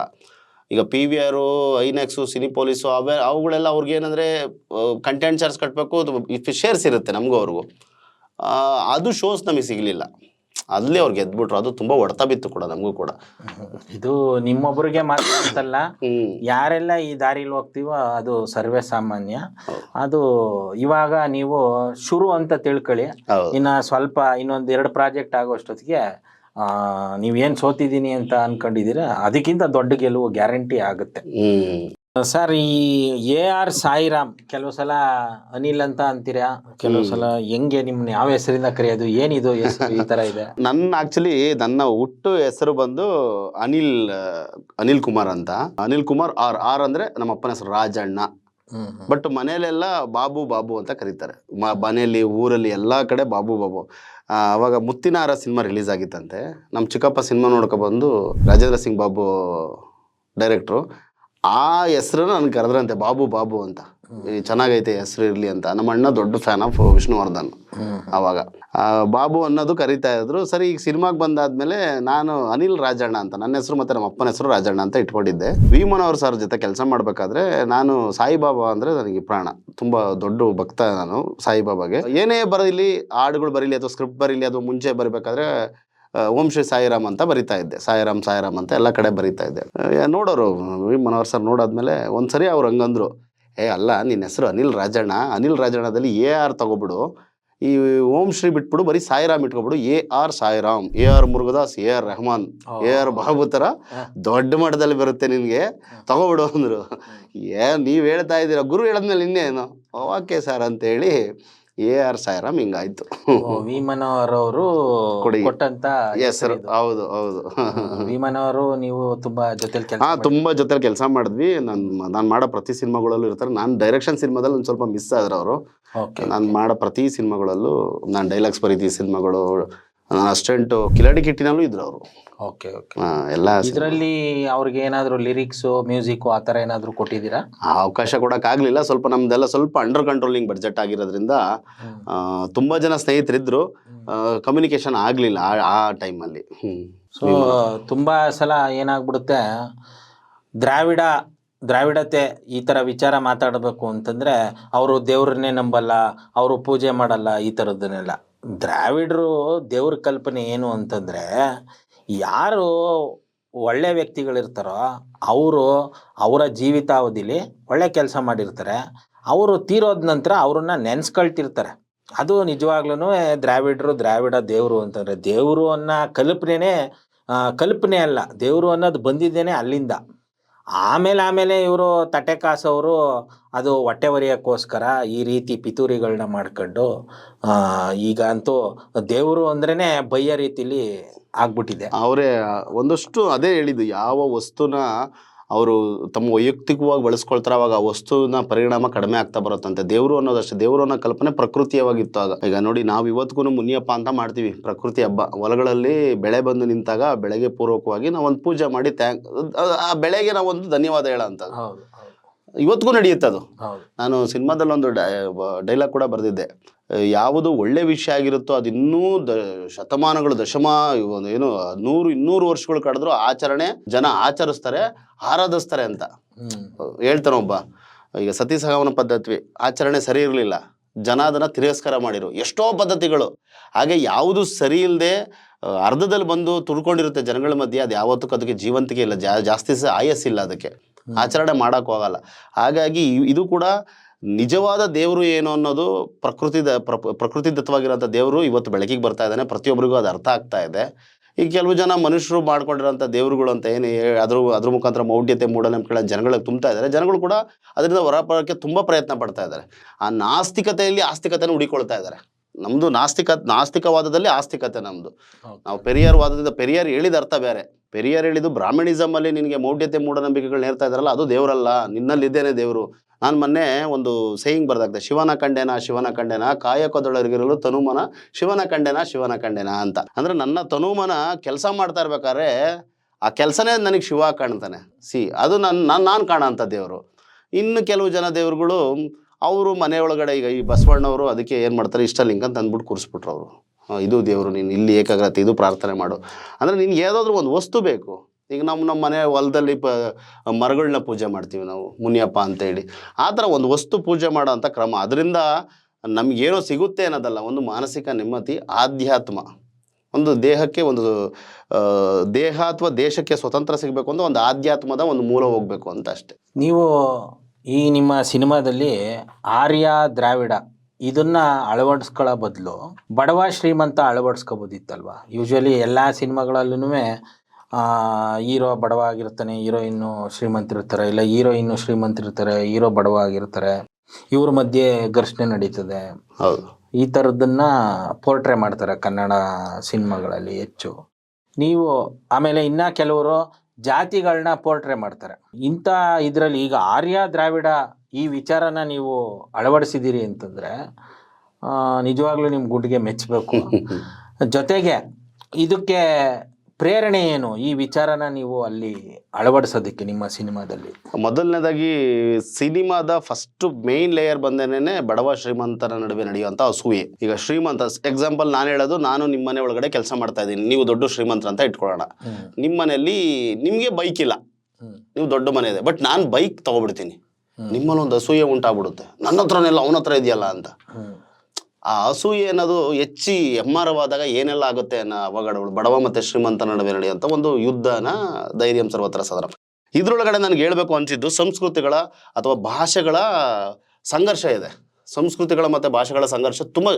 ಈಗ ನಾನು ನನ್ನ ಸೌತ್ ಇಂಡಿಯಾ ಅಂತ ಬಂದಾಗ ಇಲ್ಲಿನ ಆಚರಣೆಗಳು, ಇಲ್ಲಿನ ದೇವರ ಆರಾಧನೆಗಳು, ಮತ್ತು ಇಲ್ಲಿನ ನಮ್ಮ ಮೂಲ ಕಾಟೇರಿ, ಕೊರವಿ, ಮಾರಮ್ಮ ಆಗ್ಬೋದು, ಲಿಂಗ ಮುರುಂಗ ಆಗ್ಬೋದು, ನಮಗೆ ಶಿವನ ಆರಾಧನೆ ಆಗ್ಬೋದು. ಬಟ್ ಅಲ್ಲಿ ಹಂಗೇ ನೀವು ನಾರ್ತಲ್ಲಿ ಹೋದಾಗ ಅಲ್ಲೇನೋ ಇದೆ, ಅಲ್ಲೇನೋ ಬೇರೆ ಆಚರಣೆಗಳಿದೆ. ಇಲ್ಲಿ ನಾವು ಮಾತೃ ಪ್ರಧಾನ ಕುಟುಂಬ ಕಾಣ್ತೀವಿ ನಾವು. ನಮ್ಮ ತಾಯಿನೇ ಎಲ್ಲ ನಮ್ಗೆ ಎಕ್ಸ್ಟ್ರಾಡಿನರಿ. ಅಪ್ಪ ಕೂಡ ತಾಯಿ ಮಾತು ಕೇಳ್ತಾಳೆ, ಬಟ್ ನಾರ್ತಲ್ಲಿ ನಿಮಗೆ ಹೆಣ್ಣನ್ನು ಬಿಡೋದೇ ಇಲ್ಲ ಆಚೆ ಕಡೆ, ಅವರು ಕದಿನಿಂದನೇ ಇರಬೇಕಾಗುತ್ತೆ. ಮತ್ತು ಇವನ್ ಅಲ್ಲಿಂದ ಬಂದಂಥ ಇವನ್ ಕೆಲವೊಂದು ಇಸ್ಲಾಂ ಧರ್ಮದಲ್ಲೂ ಆಗ್ಬೋದು, ಆದರೆ ಅಲ್ಲಿಂದ ಬಂದಂಥ ನಾರ್ತಲ್ಲಿರೋಂಥ ಒಂದಷ್ಟು ವಿಷಯಗಳು ಬಂದಾಗ ಸ್ತ್ರೀಗೆ ಅಷ್ಟೊಂದು ಪ್ರಾಮುಖ್ಯತೆ ಸಿಗಲ್ಲ. ಮತ್ತು ಕೆಲವೊಂದು ತುಂಬ ಭಾಷೆ ವಿಚಾರದಲ್ಲಿ ತಗೊಂಡ್ರೆ, ಈಗ ನಾನು ತೆಲುಗು ಮಾತಾಡಿದ್ರು ನನಗೆ ಅರ್ಥ ಆಗುತ್ತೆ, ತಮಿಳು ಮಾತಾಡಿದ್ರು ಅರ್ಥ ಆಗುತ್ತೆ, ಮಲಯಾಳಿ ಒಂಚೂರು ಸ್ಲೋ ಮಾಡ್ಕೊಂಡ್ರೆ ಅರ್ಥ ಆಗ್ಬಿಡುತ್ತೆ. ಕೂರ್ಗಿ ಭಾಷೆ ಆಗ್ಬೋದು, ನನಗೆ ತುಳು ಆಗ್ಬೋದು ಇಲ್ಲಿ. ಮತ್ತು ನಮ್ಗೆ ಹಿಂದಿ ಏನು ಗೊತ್ತಾಗಲ್ಲ ನಮಗೆ. ಈ ಸಂಸ್ಕೃತ ಅಯ್ಯಯ್ಯಪ್ಪ ಬಾಯಿ ಬಡ್ಕೊಳಂಗಾಗುತ್ತೆ, ಉರ್ದು ಅಯ್ಯಯ್ಯೋ ಓಡೋಣ ಅನ್ಸ್ಬಿಡುತ್ತೆ. ಸರ್ ನಿಜ, ನನಗೆ ಇದು ಸಾಗರ ಹತ್ರ ಒಂದು ಮಠಕ್ಕೆ ಹೋಗಿದ್ದೆ ನಾನು, ಶ್ರೀಧರ ಸ್ವಾಮಿ ಮಠ. ಅಲ್ಲಿ ಪಾಪ ಹುಡುಗರು ಕೂತ್ಕೊಂಡು ಸಂಸ್ಕೃತ ಪಾಠಗಳನ್ನ ಪಠನೆ ಮಾಡ್ತಾಯಿದ್ರು. ನನಗೆ ಅವ್ರಿಗೆ ಅಪ್ಪ ಆ ಹುಡುಗರು ಬಿಟ್ಬಿಡ್ರಪ್ಪ ಆಟ ಆಡ್ಕೊಳ್ಳಿ, ಎಷ್ಟು ಕಷ್ಟಪಡ್ದು. ಅದೇನು ಸರ್ ಅರ್ಥನೇ ಆಗ್ತಾ ಇಲ್ಲ, ಏನು ಹೇಳ್ತಾ ಇದ್ದಾರೆ ಅರ್ಥನೇ ಆಗ್ತಾ ಇಲ್ಲ. ನಾನು ದೇವ್ರ ಹತ್ರ, ಈಗ ನನ್ನ ಮನಸ್ಸಿನ ಭಾಷೆ ಯಾವುದು, ನಾನು ಮನ್ಸಲ್ಲಿ ದೇವ್ರ ಹತ್ರ ಕೇಳ್ಕೊಳ್ಳೋದು, ದೇವ್ರ ಕಾಪಾಡಪ್ಪ ಚೆನ್ನಾಗಿಟ್ಟಿರಪ್ಪ ಅಷ್ಟೇ. ನಾನು ದೇವ್ರ ಭಾಷೆ ತಾನೇ, ಅದು ಕನ್ನಡ ದೇವ್ರ ಭಾಷೆ ನಾನು ಮಾತಾಡೋವಂಥದ್ದು. ಇಲ್ಲ ಇಲ್ಲೇನೋ ನಡೆದಿದೆ, ಯಾವುದೋ ಒಂದು ಯುದ್ಧ ನಡೆದಿದೆ, ಯಾವುದೋ ಒಂದು ಸಂಘರ್ಷ ನಡೆದಿದೆ ಅಂತ ಅವಾಗ ಒಳಗಡೆ ಇಳಿದಾಗ ನನಗೆ ಒಂದಷ್ಟು ವಿಷಯಗಳು ಸಿಗ್ತಾ ಬರುತ್ತೆ. Okay okay okay. ಅದ್ರ ಬಗ್ಗೆ ಬಾಬಾ ಸಾಹೇಬ್ ಅಂಬೇಡ್ಕರ್ ಕೂಡ ಒಂದು ತೆಳುವಾಗಿ ಹೇಳ್ತಾ ಹೋಗ್ತಾರೆ, ಇಲ್ಲ ಈ ಥರದ್ದು ಇರುತ್ತೆ, ಹಿಂಗಿರುತ್ತೆ, ನಾಗಜನ ಅಥವಾ ನಾಗಾ ಕುಲದ ಬಗ್ಗೆ ಹೇಳ್ತಾ ಹೋಗ್ತಾರೆ. ಪೆರಿಯಾರ್ ಬಂದಾಗ ಆರ್ಯ ದ್ರಾವಿಡ ಅಂತ ಜೋರಾಗಿ ಹೇಳ್ತಾ ಹೋಗ್ತಾರೆ. ನನಗಿನ್ನೊಬ್ರು JS ಪಾಟೀಲ್ ಅಂತ ಬರ್ತಾರೆ, ಅವರು ಒಂಚೂರು ಹೇಳ್ತಾರೆ. ಇದ್ರ ಮುಚ್ಚಾಕಕ್ಕೆ ಒಂದಷ್ಟು ಜನ ಮುಚ್ಚಾಕಕ್ಕೆ ಇನ್ನೇನೇನೋ ಒಂದಷ್ಟು ವಿಷಯಗಳು ಹೇಳ್ತಾ ಬರ್ತಾರೆ. ಬಟ್ ನನಗೆ ನಾನು ಹೇಳಿಸಿದಾಗ ನಿಮಗೆ ಬಣ್ಣದಲ್ಲಾಗ್ಬೋದು, ಸಂಸ್ಕೃತಿಯಲ್ಲಾಗ್ಬೋದು, ಆಚರಣೆಯಲ್ಲಾಗ್ಬೋದು, ಅಥವಾ ಭಾಷೆನಲ್ಲಾಗ್ಬೋದು, ತುಂಬ ನಮಗೂ ಮತ್ತು ಸೌತ್ಗೂ ಮತ್ತು ನಾರ್ತ್ಗೂ ತುಂಬ ವ್ಯತ್ಯಾಸಗಳಿರುತ್ತೆ. ಸೊ ಇಲ್ಲೇನೋ ಒಂದು ಇದೆ ಅಂತ ಬಂದಾಗ ಅವಾಗ ನನಗೆ ಬಂದಿದ್ದೇನೆ. ನನಗೆ ಇವನ್ ರಾಷ್ಟ್ರಗೀತೆ ಒಳಗಡೆ ಕೂಡ ಕಾಣುತ್ತೆ, ನಮಗೆ ದ್ರಾವಿಡ ಅನ್ನೋ ಪದ ಸಿಗ್ತಾ ಬರುತ್ತೆ. ಸೊ ಇಲ್ಲೆಲ್ಲ ಇದೆ, ಓಕೆ ದ್ರಾವಿಡತೆ ನಮ್ಮ ಅಸ್ಮಿತೆ, ಓಕೆ ಅಂತ ಬಂದಾಗ, ಮತ್ತು ಇವನ್ ನಮಗೆ ದ್ರಾವಿಡ ಅಂತ ಬಂದಾಗ ನಿಮಗೆ ಅದು ಪಾಕಿಸ್ತಾನದಲ್ಲಿ ಕಾಣಸಿಗುತ್ತೆ, ಈ ಕಡೆ ಬಾಂಗ್ಲಾದೇಶದಲ್ಲಿ ಸಿಗುತ್ತೆ, ಇವನ್ ಆಫ್ರಿಕಾ ಒಳಗಡೆ ಸಿಗ್ತಾ ಬರುತ್ತೆ ನಿಮಗೆ. ಇವತ್ತಿಗೂ ಅಲ್ಲಿ ಜಾಲ ಅನ್ನೋ ಒಂದು ಭಾಷೆ ಇದೆ ಆಫ್ರಿಕಾದಲ್ಲಿ, ಅಲ್ಲಿ ತಿನ್ನು ಹೇಳು ಈ ಪದಗಳು ಇದ್ದಾವೆ, ನಮ್ಮ ಪದಗಳು ಅಲ್ಲೂ ಇದ್ದಾವೆ. ಸೊ ನಮ್ಮ ಭಾಷೆ ಅಷ್ಟು ದೊಡ್ಡ ಮಟ್ಟದಲ್ಲೇ ಸೇರ್ಕೊಂಡ್ಬಂದಿತ್ತು, ಅಲ್ಲಿಂದ ಯಾವುದೋ ಒಂದು ಹೈಜಾಕ್ ಆಗೋ ಅಥವಾ ಇನ್ನೇನೋ ಏರಿಕೆಯಿಂದಾಗಿ ಇವತ್ತು ಇಲ್ಲಿ ಬಂದು ನಿಂತಿದೆ. ಸೊ ಇದನ್ನ ಹೇಳಬೇಕು ಅನ್ನಿಸ್ತು ನನಗೆ. ಈಗ ಈ ಆರ್ಯ ದ್ರಾವಿಡ ವಿಚಾರ ಎಲ್ಲ ನೀವು ಸ್ಕ್ರಿಪ್ಟಲ್ಲಿ ಅಳವಡಿಸೋದಕ್ಕೆ ಕಾರಣ ಹೇಳಿದ್ರಿ. ಆಮೇಲೆ ಇದೊಂದು ಭಾಳ ಡೆಪ್ತ್ ಇರುವಂಥ ವಿಚಾರ ಆಗಿರೋದ್ರಿಂದ ಈ ರೈಟಿಂಗು ಅಂದರೆ ನೀವು ಕತೆ, ಚಿತ್ರಕಥೆ, ಸಂಭಾಷಣೆ ಇದೆಲ್ಲ ಬರೆಯುವಾಗ ಒಂದು ಟೀಮ್ ಅಪ್ ಆಗಿ ಬರೆದ್ರೆ ನೀವೇನೇ ಬರೆದಿದ್ದ ಇದು? ಈ ಥರ ಸ್ಕ್ರಿಪ್ಟ್ಗಳನ್ನ ಮಾಡಬೇಕು ಅಂತ ಬಂದಾಗ ಒಂದು ಮೆಟಾಫರಿಕಲಿ ಅಥವಾ ಒಂದು 3 ಲೇಯರಾಗಿ ವರ್ಕ್ ಮಾಡಬೇಕಾಗುತ್ತೆ. ಅದು ಡೈರೆಕ್ಟ್ರಿಗೆ ಬಿಟ್ಟರೆ ಯಾರಿಗೂ ಕೂಡ ಅದನ್ನು ಜಸ್ಟಿಫೈ ಮಾಡೋಕ್ಕಾಗಲ್ಲ. ರೈಟಿಂಗಲ್ಲಿ ಆಗ್ಬೋದು, ಇನ್ನೊಂದು ಮತ್ತೊಂದು ಆಗ್ಬೇಕಾದ್ರೆ ಒಂದು ಡೈಲಾಗು ನಿಮಗೆ 3 ಅರ್ಥ ಕೊಡ್ತಾ ಹೋಗ್ತಾ ಇರುತ್ತೆ. ಒಂದು ಆ ಕಥೆಯ ಅರ್ಥ ಆಗಿರುತ್ತೆ, ಇನ್ನೊಂದು ಪದರದ ಅರ್ಥವಾಗಿರುತ್ತೆ, ಅದು ಇನ್ನೇನೋ ಒಂದು ವಿಷಯನ ಕೊಟ್ಟು ಮಾಡ್ತಾ ಇರುತ್ತೆ ಒಂದು ಡೈಲಾಗು. ಸೊ ಹಾಗಾಗಿ ಇಲ್ಲಿ ಯಾವುದನ್ನು ಅದು ಇನ್ವಾಲ್ವ್ ಮಾಡ್ಕೊಳಕ್ಕಾಗಲಿಲ್ಲ, ಮತ್ತು ಅದು ಅವಶ್ಯಕತೆ ಕೂಡ ಇರಲಿಲ್ಲ. ಸೊ ಅದು ನಾನು ಒಬ್ಬನೇ ಕೂಡ ಅದು ಮಾಡಿಕೊಂಡೆ. ಇವನ್ ಡಿಸ್ಕಸ್ ಮಾಡಿದೆ, ಕೆಲವೊಂದು ಲಾ ಪಾಯಿಂಟ್ಸ್ಗಳನ್ನ ಲಾಯರ್ ಕಡೆಯಿಂದ ಡಿಸ್ಕಸ್ ಮಾಡಿದೆ, ಪೊಲೀಸ್ ವಿಚಾರಗಳನ್ನ ಪೊಲೀಸ್ ಕಡೆಯಿಂದ ಡಿಸ್ಕಸ್ ಮಾಡಿದೆ. ತುಮಕೂರು DVSP ನವೀನ್ ಕುಮಾರ್ ಅಂತ ಇದ್ದಾರೆ, ಮತ್ತು ಸ್ವರೂಪಣ್ಣ ಅಂತ ಲಾಯರು, ಅವರು ತುಂಬ ಚೆನ್ನಾಗಿ ಇನ್ಪುಟ್ಸ್ ಕೊಟ್ಟರು. ಆಮೇಲೆ ನಮ್ಮ ಪ್ರೊಡ್ಯೂಸರ್ ಹತ್ರ, ಟೀಮ್ಗಳ ಹತ್ರ ಡಿಸ್ಕಸ್ ಮಾಡ್ತಾ ಹೋಗಿದ್ದಾಯಿತು ಈ ಸ್ಕ್ರಿಪ್ಟ್ನ. ಸೊ ಇದು ಹೊರಗಡೆ ಅವ್ರಿಗೆ ಅಷ್ಟಾಗಿ ಓದ್ಕೋಬೇಕಾಗುತ್ತೆ, ತುಂಬ ಓದಿರಬೇಕಾಗುತ್ತೆ. ಈ ವಿಚಾರಗಳೆಲ್ಲ ಅರ್ಥ ಆಗಬೇಕು ಅಂದರೆ ಅವರು ಪೆರಿಯಾರ್ನ ಆಗ್ಬೋದು, ಅಂಬೇಡ್ಕರ್ನ ಆಗ್ಬೋದು, ಇವನ್ ಗಾಂಧಿಯವ್ರನ್ನಾಗ್ಬೋದು ತುಂಬ ಓದಬೇಕಾಗುತ್ತೆ ಆಳವಾಗಿ. ಅಧ್ಯಯನ ಮಾಡಿದಾಗಲೇ ಈ ವಿಷಯಗಳ ಅರ್ಥ ಸಿಗಾಕೊಳ್ಳೋಂಥದ್ದು ಅವ್ರಿಗೆ. ಅವರಲ್ಲಿ ಕ್ವಶನ್ ಉತ್ಪತ್ತಿ ಆದಾಗಲೇ ಅದನ್ನು ಉತ್ತರ ಹುಡ್ಕೊಡುತ್ತೆ ಅವ್ರ ಮನಸ್ಸು, ಅವಾಗ ಈ ವಿಷಯಗಳೆಲ್ಲ ಸಿಗ್ತಾ ಹೋಗುತ್ತೆ. ಸೊ ಹಾಗಾಗಿ ಆ ಸ್ಕ್ರಿಪ್ಟ್ನ ಕಂಪ್ಲೀಟಾಗಿ ಪರಿಪೂರ್ಣವಾಗಿ ನಾನೇ ಮಾಡ್ಕೊಂಡಿದ್ದೆ. ಅದನ್ನು ಎಷ್ಟು ದಿನ ತಗೊಂಡ್ರಿ ಇದು ಬರವಣಿಗೆಗೆ? ಅಲ್ಲ, ಬರವಣಿಗೆ ನಿಮಗೆ ಬಿಫೋರ್ ಕೋವಿಡಿಂದನೂ ಓಡ್ತಲೇ ಇತ್ತು. ಅದು ನಿಮಗೆ ಒಂದು 2017 ಎಲ್ಲ ಇದು ಕತೆ ಬಂದು ಚಿಕ್ಕ ಏಜಿಂದನೂ ಇತ್ತು ನನಗೆ. ನಮ್ಮಪ್ಪ ಕತೆ ಕೇಳಿದ್ದು. ಬಟ್ ಇದನ್ನು ಮೆಟಾಫರಿಕಲಿ ಏನೋ ಒಂದು ಬ್ಲೆಂಡ್ ಮಾಡಬೇಕು ಅಂದಾಗ ನಂದು ಫಸ್ಟ್ ಒಂದು ಪೀಪಲ್ಸ್ ಅಂತ ಮಾಡಿರ್ತೀನಿ. ನನ್ನ ಸ್ಟೈಲ್ ಆಫ್ ಮೇಕಿಂಗ್ ಆಗಿದೆ. ನಾನು 2013 ಪೀಪಲ್ಸ್ ಅಂತ ಒಂದು ಶಾರ್ಟ್ ಫಿಲಮ್ ಮಾಡ್ತೀನಿ. ನಮ್ಮಪ್ಪ, ನಮ್ಮಮ್ಮ, ನಮ್ಮ ಅಣ್ಣ, ನಾನು ಇವ್ರನ್ನ ಇಟ್ಕೊಂಡೆ. ಆಮೇಲೆ ನಮ್ಮ ಮನೆ ಒಳಗಡೆ ಕೋಳಿ, ನಾಯಿ, ಹಸುಗಳು, ಮೇಕೆಗಳನ್ನ ಇಟ್ಕೊಂಡೆ ಒಂದು ಶಾರ್ಟ್ ಫಿಲಮ್ ಮಾಡಿರ್ತೀನಿ. ಮೆಟಾಫರಿಕಲಿ ಏನಂದರೆ ನಾವು ಮಾಡೋ ಪ್ರೇಯರಿಂದ, ಈಗ ನಾನು ಈಗ ನಿಲ್ತಿರ್ತೀನಿ, ನನಗೇನೋ ಒಂದು ದೇವಸ್ಥಾನ ಸಿಗುತ್ತೆ, ನಮ್ಮ ಅಪ್ಪ ಅಮ್ಮ ಚೆನ್ನಾಗಿರಲಪ್ಪ ಅಂತ ಕೇಳ್ಕೊಳ್ತೀನಿ. ಆ ಕೇಳ್ಕೊಳ್ಳೋಂಥ ಒಂದು ಭಾವನೆ ಇದೆ ಗೊತ್ತಾ, ಅದೇ ನಿಮ್ಮನ್ನ ಕಾಪಾಡುತ್ತೆ, ನಿಮ್ಮ ಅಪ್ಪ ಅಮ್ಮನ ಅನ್ನೋ ಒಂದು ಥಾಟ್. ಪೀಪಲ್ಸ್ ಪರ್ಸೆಪ್ಷನ್ ಬೇರೆ ಅನ್ನೋದು ಟೂ ಕೈಂಡ್ಸ್ ಅಂತ ಹೇಳ್ಬಿಟ್ಟು. ಅಂದರೆ ಏನೇ ಒಂದು ವಿಷಯ ಹೇಳಿದ್ರು 2 ಅರ್ಥ ಬರಬೇಕು ಅನ್ನೋ ನನಗೆ ಅವಾಗಲೇ ಇರುತ್ತೆ. ಈ ಸಿನಿಮಾನೂ 2 ಅರ್ಥದಲ್ಲಿ ಹೇಳೋಣ ಅಂತ, ಫಸ್ಟ್ ಸಿನಿಮಾನು 2 ಅರ್ಥದಲ್ಲಿ ಹೇಳ್ತಾ ಹೋಗೋಣ, 2 ಅರ್ಥದಲ್ಲಿ ಹೇಳ್ತಾ ಹೋಗ್ತಾ ಅನ್ನೋ ಕಾಡ್ತಾ ಇರುತ್ತೆ. ಆವಾಗ ಅದನ್ನು 2018 ಅನಿಸುತ್ತೆ, ಆವಾಗಲಿಂದ ಸ್ವಲ್ಪ ವರ್ಕ್ ಮಾಡ್ಕೊಂಡು ಹೋದಾಗ ಈ ವಿಷಯ ಎಲ್ಲೋ ಹೇಳಬೇಕು ಅಂತ ಬಂದಾಗ ಅದು ಹೇಳುತ್ತೆ. ನೀವು ಈ ಸಬ್ಜೆಕ್ಟ್ ಇಟ್ಕೊಂಡು ಪ್ರೊಡ್ಯೂಸರ್ ಹುಡುಕ್ತಾ ಹೋದ್ರ, ಇಲ್ಲಾಂದರೆ ಫಸ್ಟೇ ಪ್ರೊಡ್ಯೂಸರ್ಗೆ ಹೇಳ್ಬಿಟ್ಟು ಈ ಸಬ್ಜೆಕ್ಟನ್ನು ಡೆವಲಪ್ ಮಾಡಿದ್ರ? ಈಗ ಆಲ್ರೆಡಿ ಥಾಟ್ ಇದ್ರೂ ಕೂಡ ಸಿನಿಮಾ ಮಾಡುವಾಗ ಅದರದೇ ಆದಂಥ ಒಂದಷ್ಟು ಕೆಲಸ ಇರುತ್ತೆ. ಹೌದೌದು. ಯಾವ ರೀತಿ ಆಯಿತು? ಆ ನಿಟ್ಟಲ್ಲಿ ನಾನು ನಮ್ಮ ಪ್ರೊಡ್ಯೂಸರ್ ಥ್ಯಾಂಕ್ಸ್ ಹೇಳಲೇಬೇಕು. ಆನಂದ್ ಬಾಬು ಅಂತ, ಅವ್ರನ್ನ ಫಸ್ಟು ರಾಜ್ಕುಮಾರ್ ಸಮಾಧಿ ಅಣ್ಣವ್ರ ಸಮಾಧಿ ಮುಂದೆ ಮೀಟ್ ಆಗಿಬಿಟ್ಟು ಅವ್ರಿಗೆ, ಅಂದರೆ ಫಸ್ಟೇ ಒಳ್ಳೆ ಫ್ರೆಂಡ್ ನನಗೆ. ಅವರು ಮುಂಚೆ ಒಂದು ಸಿನಿಮಾ ಮಾಡಬೇಕಾಗಿರುತ್ತೆ, ಕೋವಿಡಿಂದ ಎಲ್ಲ ನಿಂತೋಗ್ಬಿಡುತ್ತೆ. ನಾನು ಅರ್ಜಿ ನಾಗರಾಜ್ ಅವ್ರಿಗೆ ಸಿನಿಮಾ ಮಾಡಬೇಕಾಗಿರುತ್ತೆ, ಒಂದು 3-4 ಸಿನಿಮಾ ನನ್ನ ಕೈಯಲ್ಲಿರುತ್ತೆ. ಎಲ್ಲ ಸಿನಿಮಾಗಳು ಕೋವಿಡಿಂದ ನಿಂತೋದಾಗ ಮುಂದೆ ಏನು ಮಾಡಬೇಕು, ಇಂಡಸ್ಟ್ರಿನೇ ಸತ್ತೋಯ್ತು ಅನ್ನೋ ಫೀಲಿಗೆ ಹೋಗ್ಬಿಡ್ತಾರೆ ಎಲ್ಲ, ಇನ್ನೇನು ಮಾಡೋಕ್ಕೆ ಆಗಲ್ಲ ಅಂತ.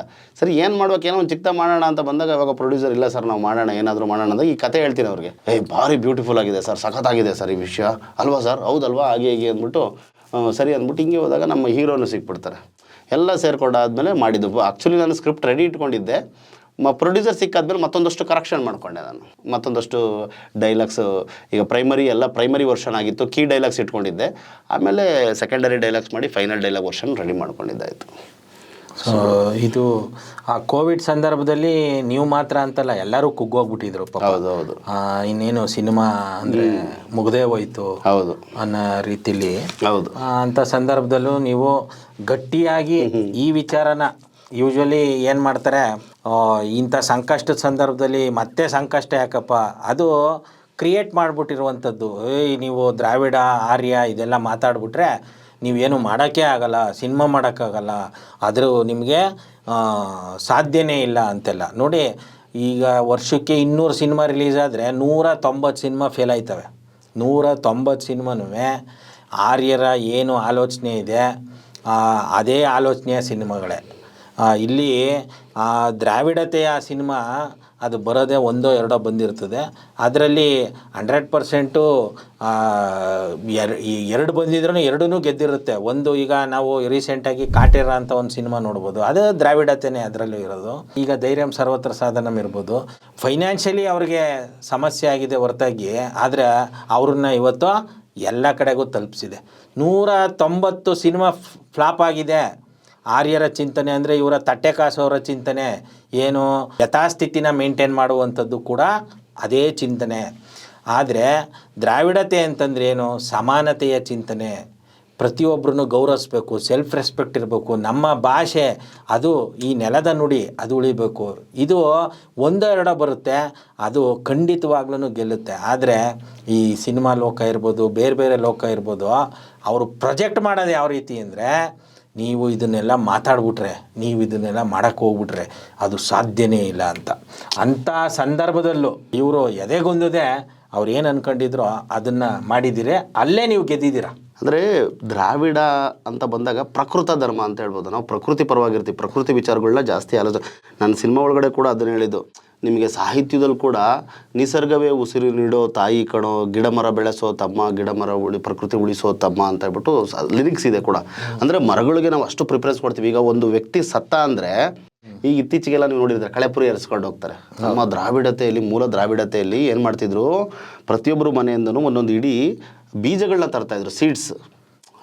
ಅದು ಹಳ್ಳ ಬೀಜ ಆಗ್ಬೋದು ಅಥವಾ ಬೇರೆ ಬೇರೆ ಬೀಜಗಳ, ಮರಗಳ ಬೀಜಗಳಾಗ್ಬೋದು, ಕೂಡಿ ಇಟ್ಕೊಂಡು ತಂದುಬಿಟ್ಟು ಆ ಎಣದ ಮುಂದೆ ಒಂದು ಮಡಕೆ ಇಟ್ಟಿರೋರು, ಅದರೊಳಗಡೆ ಮಣ್ಣು ಹಾಕಿರೋರು ಬಂದು ಅದರೊಳಗಡೆ ಆ ಬೀಜಗಳನ್ನ ಹಾಕೋರು. ಆ ಎಣನ ತಂದು ಮಗನೋ ಮಗಳು ಯಾರೋ ಅದಕ್ಕೆ ಸಂಬಂಧಪಟ್ಟವರು ಆ ಮಣ್ಣುಗಳನ್ನ ಕಳಿಸಿ ಎಣ ಹೊತ್ಕೊಂಡು ಹೋಗ್ಬೇಕಾದ್ರೆ ಗುಂಡಿ ಹತ್ರಕನ ಅದನ್ನು ಸೀಡ್ ಬಾಲ್ ಮಾಡಿ ಆ ಕಡೆ ಒಂದು ಈ ಕಡೆ ಒಂದು ಹಾಕೊಬರೋರು. ಇದು ನನ್ನ ಸಿನಿಮಾದಲ್ಲಿ ಹೇಳಿದ್ದೀನಿ ನಾನು.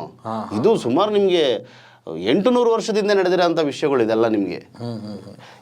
ಇದು ನೋಡಿ ಎಷ್ಟು ಪ್ರಕೃತಿ ಧರ್ಮವಾಗಿದೆ ಅಲ್ವಾ. ಇದು ಬೇರೆ ಆ ಜಾಗಕ್ಕೆ ಕಡಲೆಪುರಿ ಬಂದಿದೆ ನೋಡಿ. ಅದು ನೋಡಿ ಅನ್ನನ ವೇಸ್ಟ್ ಮಾಡೋ ಅಂಥದ್ದು. ಸರಿ, ಓಕೆ, ಕಾಗೆ ತಿನ್ಬೋದು, ಎಷ್ಟು ತಿನ್ನುತ್ತೆ ಅದನ್ನ, ತಿನ್ನ ಐಟಮ್ ಅದು. ನೋಡಿ, ನಾವು ಅದನ್ನ ಹೇಳೋದು, ನಾವು ತಿಂತೀವಿ, ಅದನ್ನು ವೇಸ್ಟ್ ಮಾಡ್ತಾರೆ. ಅದು ನನಗೆ ಅದೇ ಕಾಡ್ತಾ ಇದ್ದಿದ್ದು ನೋಡಿ. ಆಮೇಲೆ ಇವನು ನನ್ನ ಸಿನಿಮಾದ ಸಾಹಿತ್ಯ ಇದು ಒಂದು ದೃಶ್ಯದಲ್ಲೂ ಹೇಳಿದ್ದೀನಿ. ಅವ್ನು ಕೇಳ್ತಾನೆ, ಯಾಕೋ ನೀವು ಸಾಯೋರ ಜಾಗಕ್ಕೆ ನೀವು ಸಮಾಧಿ ಕಟ್ಟಲ್ಲ, ಯಾಕೆ ನೀವು ಮರ ಉಣ್ತೀರಾ ಅಂತಾನೆ. ಅಲ್ಲ, ಸಮಾಧಿ ನಿನಗಿಷ್ಟ ಆಗ್ಬೋದು, ನಿಮ್ಮ ಮಕ್ಳಿಗೆ ಇಷ್ಟ ಆಗ್ಬೋದು, ಮೊಮ್ಮಕ್ಳಿಗೂ ಇಷ್ಟ ಆಗಬೇಕು ಅಂತ ಏನಿಲ್ಲ. ಅವ್ರು ಇನ್ನೊಂದು 100 ವರ್ಷನೋ 150 ವರ್ಷನೋ ಆದಮೇಲೆ ವೇಸ್ಟ್ ಲ್ಯಾಂಡ್ ಅಂತ ಸಮಾಧಿನ ಹೊಡೆದಾಕ್ಬಿಡ್ತಾರೆ. ಅದೇ ಜಾಗದಾಗ ಒಂದು ಮರ ಇದ್ದರೆ, ಹಣ್ಣಿನ ಮರ ಇದ್ದರೆ, ಅದು 200 ವರ್ಷ 300 ವರ್ಷ ಬದುಕುತ್ತೆ. ಮರನೂ ಹಣ್ಣು ಕೊಡುತ್ತೆ ಅಂತ ಅದನ್ನು ಬೆಳೆಸ್ಕೊಂಡು ಹೋಗ್ತಾರೆ. ಸತ್ತೋರು ಕೂಡ ಮರದ ರೂಪದಲ್ಲಿ ಜೀವಂತವಾಗಿ ನಾವು ನೋಡ್ಬೋದಲ್ಲ. ಮರ ಬದುಕಿರ್ತತೆ, ಬೆಳೀತಾ ಇರ್ತತೆ. ಮರನ ತಪ್ಕೋಬೋದು, ಮುದ್ದಾಡ್ಬೋದು, ಮಾತಾಡ್ಬೋದು ಮರದ ಹತ್ರ. ಮರ ನೀರು ಹಾಕಿರೋದಕ್ಕೆ ತಗೊಳುತ್ತೆ. ನೀವು ಬರೀ ಸಮಾಧಿ ಕಲ್ಲು ಕಟ್ಟಿರ್ತೀರ, ಅದ್ರ ಮೇಲೆ ಏನು ಹಾಕಿರ ಏನು ಬಂತು? ನೀವು ಹಾಲು ಹಾಕಿರೋ ತಗೊಳ್ಳಲ್ಲ. ಅದೇ ಒಂದು ಮರಕ್ಕೆ ನೀವು ಹಾಲು ಮಜ್ಜಿಗೆ ಹಾಕಿ ಭಯಂಕರ ಬರುತ್ತೆ, ಇನ್ನೂ ಸೂಪರಾಗಿ ಬರುತ್ತೆ, ತಗೊಳುತ್ತೆ ಅದು. ಅವ್ರ ಅಮ್ಮನೇ ಅಥವಾ ಅವ್ರ ಅಪ್ಪನೇ ಯಾರೋ ಉಳಿರೋರು ಅವರೇ ಬದುಕಿದ್ದಾರೆ. ನಮ್ಮ ದ್ರಾವಿಡತೆಯ ಸಂಕೇತ. ನಿಮಗೆ ಅದೇ ವಿಷಯ, ನನ್ನ ಸಿನಿಮಾ ನನ್ನ ಶೂಟೆಲ್ಲ ಆಗೋಗಿರುತ್ತೆ, ರಿಲೀಸ್ ಕೂಡ ಆಗಿರುತ್ತೆ. ಕಾಲಪಾನಿ ಅಂತ ಒಂದು ವೆಬ್ ಸೀರೀಸ್ ಬರುತ್ತೆ, ಮೊನ್ನೆ ನೆಟ್ಫ್ಲಿಕ್ಸಲ್ಲಿದೆ ಅದು. ಅದರಲ್ಲಿ ವಿಷಯ ಹೇಳ್ತಾನೆ. ಟ್ರೈಬ್ಸು ಅಂಡಮಾನಲ್ಲಿ ಅವ್ರು ಸತ್ತರೆ ಅವ್ರನ್ನ ತಗೊಂಡೋಗಿ ಒಂದು ಗುಂಡಿ ತೆಗೆದಿಟ್ಬಿಟ್ಟು ಅದ್ರ ಮೇಲೆ ಮರ ಇಡ್ತಾರೆ. ಯಾಕಂದರೆ ಅವ್ರ ನೆನಪಿಗೋಸ್ಕರ ಅವ್ರು ಸತ್ತ ಮೇಲೂ ಅವ್ರು ಬದುಕಿರಬೇಕು ಮರದ ರೂಪದಲ್ಲಿ ಅಂತ. ದ್ರಾವಿಡತೆಯ ಒಂದು ಇದು. ಇವರು ಹೇಳ್ತಾ ಇರುವಂಥ ವಿಚಾರದಲ್ಲಿ ನನಗೂ ಕೂಡ ಈ ಗಿಡ ನೆಡುವಂಥದ್ದು ಇದ್ರ ಬಗ್ಗೆ ಗೊತ್ತಿತ್ತು. ಆದರೆ ಈ ಸೀಡ್ ಬಾಲ್ ವಿಚಾರ ಹೇಳಿದ್ರಲ್ಲ, ಇದು ನಿಜವಾಗ್ಲೂ ಕಣ್ತೆರೆಸುವಂಥ ವಿಚಾರ. ದ್ರಾವಿಡತೆ ಯಾವ ರೀತಿ ಇತ್ತು ನೋಡಿ, ಪ್ರತಿಯೊಂದು ಹೆಜ್ಜೆಲೂ, ಪ್ರತಿಯೊಂದು ನುಡಿ, ಪ್ರತಿಯೊಂದು ನಡೆಯಲು ಕೂಡ ಒಳ್ಳೆಯದನ್ನೇ ನಾವು ಮಾಡ್ತಾ ಬರ್ತಿದ್ವಿ. ಆದರೆ ಈ ತಟ್ಟೆಕಾಸಿನ ಜನ ನಮ್ಮ ಒಳಗೆ ನುಸುಳಿ ಸಂಸ್ಕೃತದ ಮುಖಾಂತರ ನಮ್ಮಲ್ಲಿ ತೂರಿಕೆಗಳನ್ನ ಮಾಡಿ ಎಲ್ಲವನ್ನು ಕೆಡಿಸ್ಬಿಟ್ಟಿದ್ದಾರೆ. ಇಂಥ ಒಂದು ವಿಷಮ ಪರಿಸ್ಥಿತಿ ಅದು ಇವತ್ತೇನು ಸೃಷ್ಟಿಯಾಗಿಲ್ಲ, ಇದು ಮೊದಲಿಂದ ಬಂದಿರುವಂಥದ್ದು. ಅದನ್ನು ಏನು AR ಸಾಯಿರಾಮ್ ಅಂತವರು ಸಿನಿಮಾ ಮುಖಾಂತರ ಒಡೆದೋಡ್ಸೋದಕ್ಕೆ ಪ್ರಯತ್ನ ಮಾಡಿದ್ದಾರೆ. ಇದು ಖಂಡಿತವಾಗ್ಲೂ ನೀವೇನು ಬಯಸ್ತಾ ಇದ್ದೀರಿ ಆ ದಿಕ್ಕಲ್ಲಿ ಸಮಾಜ ಖಂಡಿತವಾಗ್ಲೂ ನಡೆಯುತ್ತೆ. ನಿಮ್ಮ ಪ್ರಯತ್ನ ಮುಂದುವರಿತಾ ಹೋಗಬೇಕು. ಯೂಶ್ವಲಿ ಏನಾಗುತ್ತೆ, ನಮ್ಮ ಮೊದಲ ಪ್ರಯತ್ನಕ್ಕೆ ಒಂದು ಸ್ವಲ್ಪ ಹಿನ್ನಡೆ ಆಯಿತು ಅಂದ ತಕ್ಷಣವೇ ನಾವು ಎದೆಗುಂದಿ ನಾವು ಟ್ರ್ಯಾಕನ್ನು ಚೇಂಜ್ ಮಾಡಿಬಿಡ್ತೀವಿ. ನಾನು ಈಗಾಗಲೇ ಹೇಳಿದ್ನಲ್ಲ, 200 ಸಿನಿಮಾದಲ್ಲಿ 190 ಸಿನಿಮಾ ಇದೇ ಆರ್ಯರ ಆಲೋಚನೆ, ತಟ್ಟೆಕಾಸು ಆಲೋಚನೆಗಳೇ ಬರುತ್ತೆ. 190 ಸೋಲುತ್ತೆ. ಹೌದು, 190 ಅಂದರೆ ಎಷ್ಟು ಪರ್ಸೆಂಟ್ ಆಯಿತು? ಎಷ್ಟು ಪರ್ಸೆಂಟು? 0.1% ಅಷ್ಟೇ ಅದಕ್ಕೆ ಸಕ್ಸಸ್ ಇರೋದು. ಆದರೆ ಅವರು ಬಿಂಬಿಸೋದೇನು ಅಂತಂದರೆ ದ್ರಾವಿಡತೆ ವಿಚಾರ ಸಿನಿಮಾ ಬಂದ್ಬಿಟ್ರೆ ಅದು ಗೆಲ್ಲಲ್ಲ ಅಂತ. ಹಂಗೆ ನೋಡೋದಾದರೆ ದ್ರಾವಿಡತೆಯ ಸಿನಿಮಾಗಳು 100% ಗೆಲ್ತವೆ. ಅಲ್ಲ, ಎಲ್ಲರಿಗೂ ಗೊತ್ತಿಲ್ಲದಿರೋ ಒಂದು ವಿಷಯ ಏನಂದರೆ ಕಾಂತಾರ ಕೂಡ ದ್ರಾವಿಡತೆಯ ಸಿನಿಮಾ. ದ್ರಾವಿಡತೆಯ ಸಿನಿಮಾನೇ ಕಾಂತಾರ. ಅಲ್ಲ, ನಿಮಗೆ ನಾನು ಸರ್ ನೋಡಿ, ನಿಮಗೆ ಫಸ್ಟು ಜ್ಯೋತಿಷ್ಯ ಅಂತ ಬಂತಲ್ಲ, ಅದು ಕೂಡ ನಿಮಗೆ ಬಂದಿದ್ದು ಹಾಗೇನೆ. ಜಾತಕ ಅನ್ನೋದು ನಿಮಗೆ ಬಂದಿದ್ದು ಹಾಗೇನೆ. ಫಸ್ಟು ಒಬ್ಬ ಹುಡುಗಿನ ಮದುವೆ ಆಗಬೇಕು ಅಂದರೆ ಅವನು ದೇಹ ಪರೀಕ್ಷೆ ಮಾಡೋರು, ಅವನ್ನ ವೆಯ್ಟ್ ಎತ್ತದಾಗ್ಬೋದು, ಅಥವಾ ಅವನು ಕುಸ್ತಿ ಬಿಡೋರು, ಸ್ವಯಂವರ ಅಂತ ನಡೆಯೋದು. ಅಂದರೆ ಇವನು ಬಲಿಷ್ಠವಾಗಿದ್ದಾನೆ ಅಂದರೆ ಮದುವೆ ಮಾಡೋರು. ಕ್ರಮೇಣ ಅದು ಹೇಗಾಗ್ತಾ ಬಂತು, ನಿನ್ನ ಹೆಸರು ಬಲ ಸಂಖ್ಯೆ ಅದೇನೇನೋ ಇದೆಯಲ್ಲ ಆ ಥರದ್ದು ಹೇಳ್ಬಿಟ್ಟು ನಿನ್ಗೆ ಅದು ಇದು ಆ ದೋಷ ಇದು ಏನೇನೋ ಹೇಳ್ಬಿಟ್ಟು ಇದು ಮ್ಯಾಚ್ ಆಗ್ತಾರೆ, ಅದು ಮ್ಯಾಚ್ ಆಗ್ತಾಯಿದೆ, ಇದು ಮ್ಯಾಚ್ ಆಗ್ತಾಯಿದೆ ಅಂತ ಹಿಂಗೆ ಹೇಳಕ್ಕೆ ಬಂದರು. ಬಟ್ ಅದಕ್ಕೆ ಕೂಡ ನಾನು ಈವನ್ ನನ್ನ ಸಿನಿಮಾದಲ್ಲೂ ಅದನ್ನು ಹೇಳಿದ್ದೀನಿ. ಫಸ್ಟು ಗಂಡುದು ಹೆಣ್ಣದು ಬ್ಲಡ್ಡು ಮತ್ತು ಬ್ಯಾಂಕ್ ಬ್ಯಾಲೆನ್ಸ್ ಚೆಕ್ ಮಾಡಿಸು. ಬ್ಲಡ್ಡು ಮತ್ತು ಬ್ಯಾಂಕ್ ಬ್ಯಾಲೆನ್ಸ್ ಅವೆರಡರಲ್ಲಿ ಏನೂ ಸಮಸ್ಯೆ ಇಲ್ಲ ಅಂತ ಬಂದರೆ ಇಬ್ರಿಗೂ ಒಪ್ಪಿಗೆ ಇದ್ರೆ ಆಮೇಲೆ ಮದುವೆ ಮಾಡಿಸು ಅಂತ ಹೇಳ್ತೀವಿ. ಸಿನಿಮಾದಲ್ಲಿ ದೃಶ್ಯ ಇದೆ. ಈ ದೃಶ್ಯಕ್ಕೆ ಭಾರಿ ಅಪೋಸಿಟ್ ದೊಡ್ಡ ಮಟ್ಟದಲ್ಲೇ ಬಂತು. ಸೆನ್ಸರ್ ಕೂಡ ತೆಗೆದ್ರಿ ಇದನ್ನ. ಹೌದಾ? ಮಾತುಕತೆ ತುಂಬ ಆಯಿತು. ಈವನ್ ಅಮೆರಿಕಾ ಸೈಂಟಿಸ್ಟು ಮೊನ್ನೆ ಒಂದು ಇಂಟರ್ವ್ಯೂಲ್ಲಿ ಹೇಳ್ತಾರೆ, ನಾನು ಹೇಳ್ತಾ ಇದ್ದೀನಿ ಅಂದರೆ ಅವ್ರು ಇಂಗ್ಲೀಷಲ್ಲಿ ಹೇಳ್ತಾ ಬರ್ತಾರೆ. ಏನು ಹೇಳ್ತಾರೆ ಅಂದರೆ, ನೀವು ಮದುವೆ ಆಗ್ಬೇಕಾದ್ರೆ ಏನೂ ತಲೆ ಕೆಡಿಸ್ಕೊಬೇಡಿ, 3 ಟೆಸ್ಟ್ ಹೇಳ್ತೀನಿ, ಆ 3 ಟೆಸ್ಟ್ ಮಾಡಿಸಿ, ಆ 3 ಟೆಸ್ಟಲ್ಲಿ ಏನೂ ಸಮಸ್ಯೆ ಇಲ್ಲ ಅಂದರೆ ನೀವು ಆರಾಮಾಗಿ ಕಣ್ಣು ಮುಚ್ಕೊಂಡು ಮದುವೆ ಮಾಡಿ ಇಷ್ಟ ಇದ್ರೆ ಅಂತಾರೆ. ಅರೆ, ಇದನ್ನೇ ತಾನೇ ನಾನು ಹೇಳಿ ಸಿನಿಮಾ ಒಳಗಡೆ. ನಮ್ಮ ದ್ರಾವಿಡತೆಯ ಅಸ್ಮಿತೆ ಇದೇ ತಾನೇ ಹೇಳಿದ್ದು ನಾವು. ಫಸ್ಟ್ ನೀನು ಮದುವೆ ಆಗಬೇಕು ಅಂದರೆ ನೀನು ದೇಹ ಗಟ್ಟಿಗಿಟ್ಕೋಬೇಕಾಯಿತು. ಶಕ್ತಿಶಾಲಿಯಾಗಿದ್ದರೆ ಮಾತ್ರ ನೀನು ಆ ಫೈಟ್ ಮಾಡಿ ಆ ಹೆಣ್ಣನ್ನು ಕಾಪಾಡ್ತೀಯ ಅಂದರೆ ಮಾತ್ರ ನಿನಗೆ ಮದುವೆ ಮಾಡ್ತಾಯಿದ್ರು. ಬಟ್ ಈಗ ಹಂಗಲ್ಲ. ಅವ್ನು ಹೆಂಗೋ ಇರ್ತಾನೆ. ಜಾತಕ ಚೆನ್ನಾಗಿ ಕೊಡ್ಬಂತ ಅವ್ನು ದುಡಿತಾ ಇದ್ದಾನ, ಓಕೆ ಡನ್. ಅವನಿಗೆ ಹಾರ್ಟಲ್ಲಿ ಹೋಲಿರುತ್ತೆ. ತುಂಬ ನನ್ನ ಕಣ್ಣಾರೆ ನಾನು ತುಂಬ ನೋಡಿದ್ದೀನಿ, ನನ್ನ ಫ್ಯಾಮಿಲಿಯಲ್ಲೂ ತುಂಬ ನೋಡ್ಬಿಟ್ಟಿದ್ದೀನಿ ಈ ಥರ ವಿಚಾರಗಳು. ಸೊ ನಿಮಗೆ ಸೆನ್ಸರಲ್ಲಿ ಕೂಡ ಸಮಸ್ಯೆ ಆಯಿತಾ ಈ ವಿಚಾರ? ಸೆನ್ಸರಲ್ಲಿ 30 ನಿಮಿಷ ಕೊಟ್ಟರು ಕಟ್ಟಿಂಗ್ಸು. ನಾನು ಇಲ್ಲ ಸರ್, ನಾನು 30 ನಿಮಿಷ ತೆಗ್ದು ನಾನು ಇನ್ನೇನು ಹೇಳಲಿ, ನಾನು ಇನ್ನೇನಿರುತ್ತೆ ಸಿನಿಮಾ ಒಳಗಡೆ ಅಂತ. ಸರ್ ಎ ಸರ್ಟಿಫಿಕೇಟ್ ತಗೋ ಅಂತ ಹೇಳಿದ್ರು ಅವರು. ಎ ಸರ್ಟಿಫಿಕೇಟಾ? ಓಕೆ. ಪ್ರೊಡ್ಯೂಸರ್ಗೆ ನಾನು ಡಿಸ್ಕಷನ್ ಮಾಡ್ತಾಯಿದ್ದೆ, ಅವ್ರು ತೊಡೆ ಇಟ್ಕೊಬಿಟ್ರು. ಸರ್ ಬಿಡಿ ಸರ್ ಹೋಲಿ ಬಿಡಿ ಸರ್, ಓಕೆ ಎ ತೊಗೊಳ್ಳೋಣ ಅಂತ. ಬಟ್ ತೊಗೊಳ್ಳೋ ಅಂಥ ಸಿನಿಮಾ ಅಲ್ಲ ಅದು. ತೊಗೊಳ್ಳೋ ಅಂಥ ಸಿನಿಮಾ ಅಲ್ಲ. ನಾನು ರೆಡಿ ಇದ್ದೆ ಕಟ್ ಮಾಡೋದಕ್ಕೆ. 30 ನಿಮಿಷ ಕಟ್ ಮಾಡೋಕ್ಕೆ ರೆಡಿ ಇರಲಿಲ್ಲ. ಕೆಲವೊಂದು ಅಡಲ್ಟ್ ಕಂಟೆಂಟ್ ಸೀನ್ಗಳಿದ್ವು, ಅದು ನಾನು ಕಟ್ ಮಾಡೋಕ್ಕೆ ರೆಡಿ ಇದ್ದೆ. ನಾನು ಕಟ್ ಮಾಡ್ಬಿಡೋಣ, ನನಗೇನು ಅವಶ್ಯಕತೆ ಇಲ್ಲ ಇದು ಅಂತ. ಬಟ್ ಓಕೆ, ಅದು ತಿರುಗಿ ಬಾಂಬೆಗೆ ಹೋಗಿ ಅಂತಾರೆ, ಡೆಲ್ಲಿಗೆ ಹೋಗಿ ಅಂತಾರೆ ಅಂತ ನಾನು ನಿರ್ಮಾಪಕರು ಹೆದರ್ಕೊಬಿಟ್ಟು, ಬೇಡ ಬಿಡಿ ಆಯಿತು, ಇರಲಿ ಬಿಡಿ, ಆಮೇಲೆ ಬೇಕಾದ್ರೆ ನಾವು ಮತ್ತೆ ಒಂದು ವಾಲಂಟ್ರಿ ಕಟ್ ಮಾಡಿಸ್ಕೊಳ್ಳೋಣ ಅಂತೇಳಿ ವಾಲಂಟ್ರಿ ಕಟ್ ಆಯಿತು ತಿರ್ಗಿ. ಅದೆಲ್ಲ ನೀವು ಅರ್ಥ ಮಾಡ್ಕೋಬೇಕು. ನಾವು ಯಾಕೆ ಸ್ಟೇಟ್ ಅಟಾನಮಿ ಬೇಕು, ರಾಜ್ಯಗಳ ಸ್ವಾಯತ್ತತೆ ಬೇಕು ಅಂತ ಹೇಳ್ತೀವಿ ಅಂದರೆ, ನೋಡಿ ಸಿನಿಮಾ ಇವ್ರಿಗೆ ನೆಕ್ಸ್ಟು ನಾನು ಬಾಂಬೆಗೆ ಹೋಗ್ಬೇಕು, ಡೆಲ್ಲಿಗೆ ಹೋಗ್ಬೇಕು ಅನ್ನೋ ಬೈಕೇನೆ ಹೋಗ್ಲಿ ಬಿಡಪ್ಪ, ಏನೋ ಒಂದು ಸರ್ಟಿಫಿಕೇಟ್ ಕೊಡಲಿ ಅಂತ ಯೋಚನೆ ಮಾಡಿಬಿಟ್ರು. ಇನ್ ಕೇಸ್ ನಾವು ಹೇಳ್ತಾ ಇರುವಂಗೆ ರಾಜ್ಯಗಳ ಸ್ವಾಯತ್ತತೆ ಬಂತು ಅಂದರೆ ಅದು ಅದಾಗದೇ ಬರಲ್ಲ. ನಾವೇನು ಫೈಟ್ ಮಾಡ್ತಾಯಿದ್ದೀವಿ ನೀವೆಲ್ಲ ಕೈ ಜೋಡಿಸ್ಬೇಕು, ಅದು ನಾವು ಪಡ್ಕೊಳ್ಬೇಕು. ಸ್ಟೇಟ್ ಅಟಾನಮಿನ ನಾವು ತಗೊಂಡ್ರೆ ಇಂಡಿಯನ್ ಯೂನಿಯನಲ್ಲಿ ಈಗೇನು ನಮ್ಮ ರಾಜ್ಯ ಸರ್ಕಾರ ಇದೆ ಅದ್ರ ಮೇಲ್ಗಡೆ ಒಂದು ಸರ್ಕಾರ ಇರಲ್ಲ. ಇಂಡಿಯನ್ ಯೂನಿಯನ್ನು ಇರುತ್ತೆ, ಆದರೆ ಸೆಂಟ್ರಲ್ ಗೌರ್ಮೆಂಟ್ ಅನ್ನುವಂಥ ವ್ಯವಸ್ಥೆ ಇರಲ್ಲ. ಸೊ ಈ ಸಿನಿಮಾ ವಿಚಾರದಲ್ಲೂ ಕೂಡ ಎಷ್ಟು ತೊಡಕಿದೆ ನಮ್ಮಲ್ಲಿ. ಸಾಕಷ್ಟು ಜನ ಅವ್ರು ಇಷ್ಟ ಬಂದಂಗೆ ಸಿನಿಮಾ ಮಾಡೋಕ್ಕಾಯ್ತಲ್ಲ, ಅವರು ಏನು ಹೇಳ್ಬೇಕು ಅವ್ರಿಗೆ ಅಭಿವ್ಯಕ್ತಿ ಸ್ವಾತಂತ್ರ್ಯನ ವ್ಯಕ್ತಪಡಿಸೋಕ್ಕಾಗ್ತಾಯಿಲ್ಲ. ಸ್ಟೇಟ್ ಅಟಾನಮಿ ಬಗ್ಗೆ ಮಾತಾಡಿದ್ರೆ ನೀವು ಬರೀ ಭಾಷೆ ಮಾತಾಡ್ತೀರಾ, language is just A communication, ಈ ಥರದ್ದೆಲ್ಲ ಡೈಲಾಗ್ ಹೊಡಿತೀರಿ. ಇದು ಭಾಷೆ ಒಂದು ನುಡಿ ವಿಚಾರ ಅಂತಂದರೆ ಅದು ಕೇವಲ ಬರೀ ಮಾತುಕತೆಯ ವಿಚಾರ ಮಾತ್ರ ಅಲ್ಲ, ಅದರಲ್ಲಿ ಎಲ್ಲವೂ ಅಡಗಿರ್ತದೆ. ಹಾಗಾಗಿ ಇಲ್ಲಿ ನೀವು ಅರ್ಥ ಮಾಡ್ಕೋಬೇಕು, ಇದೊಂದು ಜೀವಂತ ಉದಾಹರಣೆ ಸ್ಟೇಟ್ ಅಟಾನಮಿ ಯಾಕೆ ಬೇಕು ಅಂತ. ಈಗ ಸರ್ ನೀವು ಸಿನಿಮಾ ಮುಖಾಂತರ ಒಂದು ಸಿನಿಮಾದಲ್ಲಿ ಈ ವಿಚಾರನ ಹೇಳಿದ್ರಿ, ನಿಮ್ಮ ಮುಂದಿನ ಸಿನಿಮಾಗಳಲ್ಲಿ ಈ ವಿಚಾರಗಳ ಬಗ್ಗೆ ಮತ್ತೆ ನೀವು ಬೆಳಕು ಚೆಲ್ತಿರೋ ಇಲ್ಲಪ್ಪ ಇದು ಬೇಡ ನನಗೆ ಅಂದ್ಬಿಟ್ಟು ಸೈಡ್ಗೆ ಇಟ್ಟುಬಿಡ್ತಿರೋ? ಇಲ್ಲ, ಈಗ ನಿಮ್ಮ ಹೋರಾಟ ಬಂದು ನಿಮ್ದೊಂಥರ ಚಳವಳಿ, ಇದು ನಂದು ಸಿನಿಮಾದಲ್ಲಿ ಹೋರಾಟ. ಈಗ ನಾನು ಸತ್ಯ ಹೇಳೋಕ್ಕೆ ಅಥವಾ ಆಕಾಶ ನೋಡೋಕ್ಕೆ ನೂಕು ಬೇಡ ಅಂತ ಸತ್ಯ ಹೇಳ್ತಾ ಇದ್ದೀನಿ. ಹಂಗನ್ಬಿಟ್ಟು ನಾನೇನು ವ್ಯತಿರಿಕ್ತವಾಗಿ ಇನ್ನೊಂದು ಮತ್ತೊಂದು ಹೇಳೋಕ್ಕಂತಲ್ಲ, ಕೆಲವೊಂದು ಸತ್ಯಗಳು ಹೇಳ್ತಾನೆ ಹೋಗ್ತಾ ಇರ್ತೀನಿ. ಮುಂದಿನ ಸ್ಕ್ರಿಪ್ಟು ತುಂಬ ಎಮೋಷ್ನಲ್ ಆಗಿರುತ್ತೆ, ಪ್ರತಿಯೊಬ್ಬರಿಗೂ ಇಷ್ಟ, ಅದನ್ನು ಪ್ರಪಂಚ ಇಷ್ಟಪಡೋಂಥ ಸಿನಿಮಾ ಅಂತಲೇ ಹೇಳ್ಬೋದು. ಅದು ಒಂದು ವರ್ಗಕ್ಕೆ ಅಥವಾ ಕರ್ನಾಟಕಕ್ಕೆ ಸೀಮಿತ ಆಗಿರಲ್ಲ ಅಥವಾ ಭಾರತಕ್ಕೆ ಸೀಮಿತ ಆಗಿರಲ್ಲ, ಪ್ರತಿಯೊಂದು ದೇಶ ಪ್ರತಿಯೊಬ್ಬ ಪ್ರಜೆಗೂ ಕೂಡ ಇಷ್ಟ ಆಗೋಂಥ ಒಂದು ಸ್ಕ್ರಿಪ್ಟ್ ಆಗಿರುತ್ತೆ. ಅದನ್ನು ಅತಿ ಶೀಘ್ರದಲ್ಲಿ ಅದು ಕೂಡ ಮಾಡ್ತಾ ಇರ್ತೀವಿ. ಸೊ ಯಾವತ್ತೂ ಕೂಡ ನನ್ನ ಅಸ್ತಿತ್ವಕ್ಕೆ, ನನ್ನ ಅಸ್ಮಿತೆಗೆ ನಾನು ಯಾವತ್ತೂ ಹೋರಾಟಕ್ಕೆ ಸಿದ್ಧವಾಗಿರ್ತೀನಿ ನನ್ನ ಸಿನಿಮಾದ ಮುಖಾಂತರ. ನಾನು ಮುಂದಿನ ಪೀಳಿಗೆಗೆ ಏನು ನಡೀತು ಅಥವಾ ಏನು ಆಗಬಾರ್ದು ಅಂತ ನಾನು ತಿಳಿಸ್ಬೇಕು ಅಂದರೆ ನನ್ನ ವಿಷಯಗಳನ್ನ ಹೇಳಲೇಬೇಕಾಗುತ್ತೆ. ನಾನು ಹೌದು, ಅದರಲ್ಲಿ ಪ್ರೀತಿ ಇರುತ್ತೆ, ಅದರಲ್ಲಿ ಒಂದು ಆ್ಯಕ್ಷನ್ಸ್ ಕೂಡ ಇರುತ್ತೆ, ಒಂದು ಒಳ್ಳೆ ಸಾಂಗ್ಸ್ ಪ್ರತಿಯೊಂದು ಇರುತ್ತೆ, ನಗು ಇರುತ್ತೆ, ಎಲ್ಲನೂ ಇರುತ್ತೆ. ಅದ್ರ ಜೊತೆ ಒಳಗಡೆ ನಮ್ಮ ವಿಷಯಗಳು ಇರುತ್ತಲ್ಲ, ಅದು ಹೇಳಬೇಕಾಗುತ್ತೆ. ಅದರ ಒಂದು ಭಾಷಾಭಿಮಾನ ಆಗ್ಬೋದು ಅಥವಾ ದೇಶಾಭಿಮಾನ ಆಗ್ಬೋದು, ಒಂದು ನೆಲದ ಅಭಿಮಾನ ಆಗ್ಬೋದು, ಅದನ್ನು ಜನಗಳಿಗೆ ಬೆಳೆಸಬೇಕು ಅಂದರೆ ಅದನ್ನು ನಾವು ಹೇಳಬೇಕಾಗುತ್ತೆ. ನನಗೆ ಭಾರಿ ಖುಷಿ ಆಗುವಂಥದ್ದು ಎಸ್ ನಾರಾಯಣ ಅವರು. ನನಗೆ ಈ ವಿಚಾರದಲ್ಲಿ ಅವ್ರು ಪ್ರತಿಯೊಂದು ಸಿನಿಮಾದಲ್ಲೂ ಭಾಷೆ ಬಗ್ಗೆ ಆಡಿರೋದು.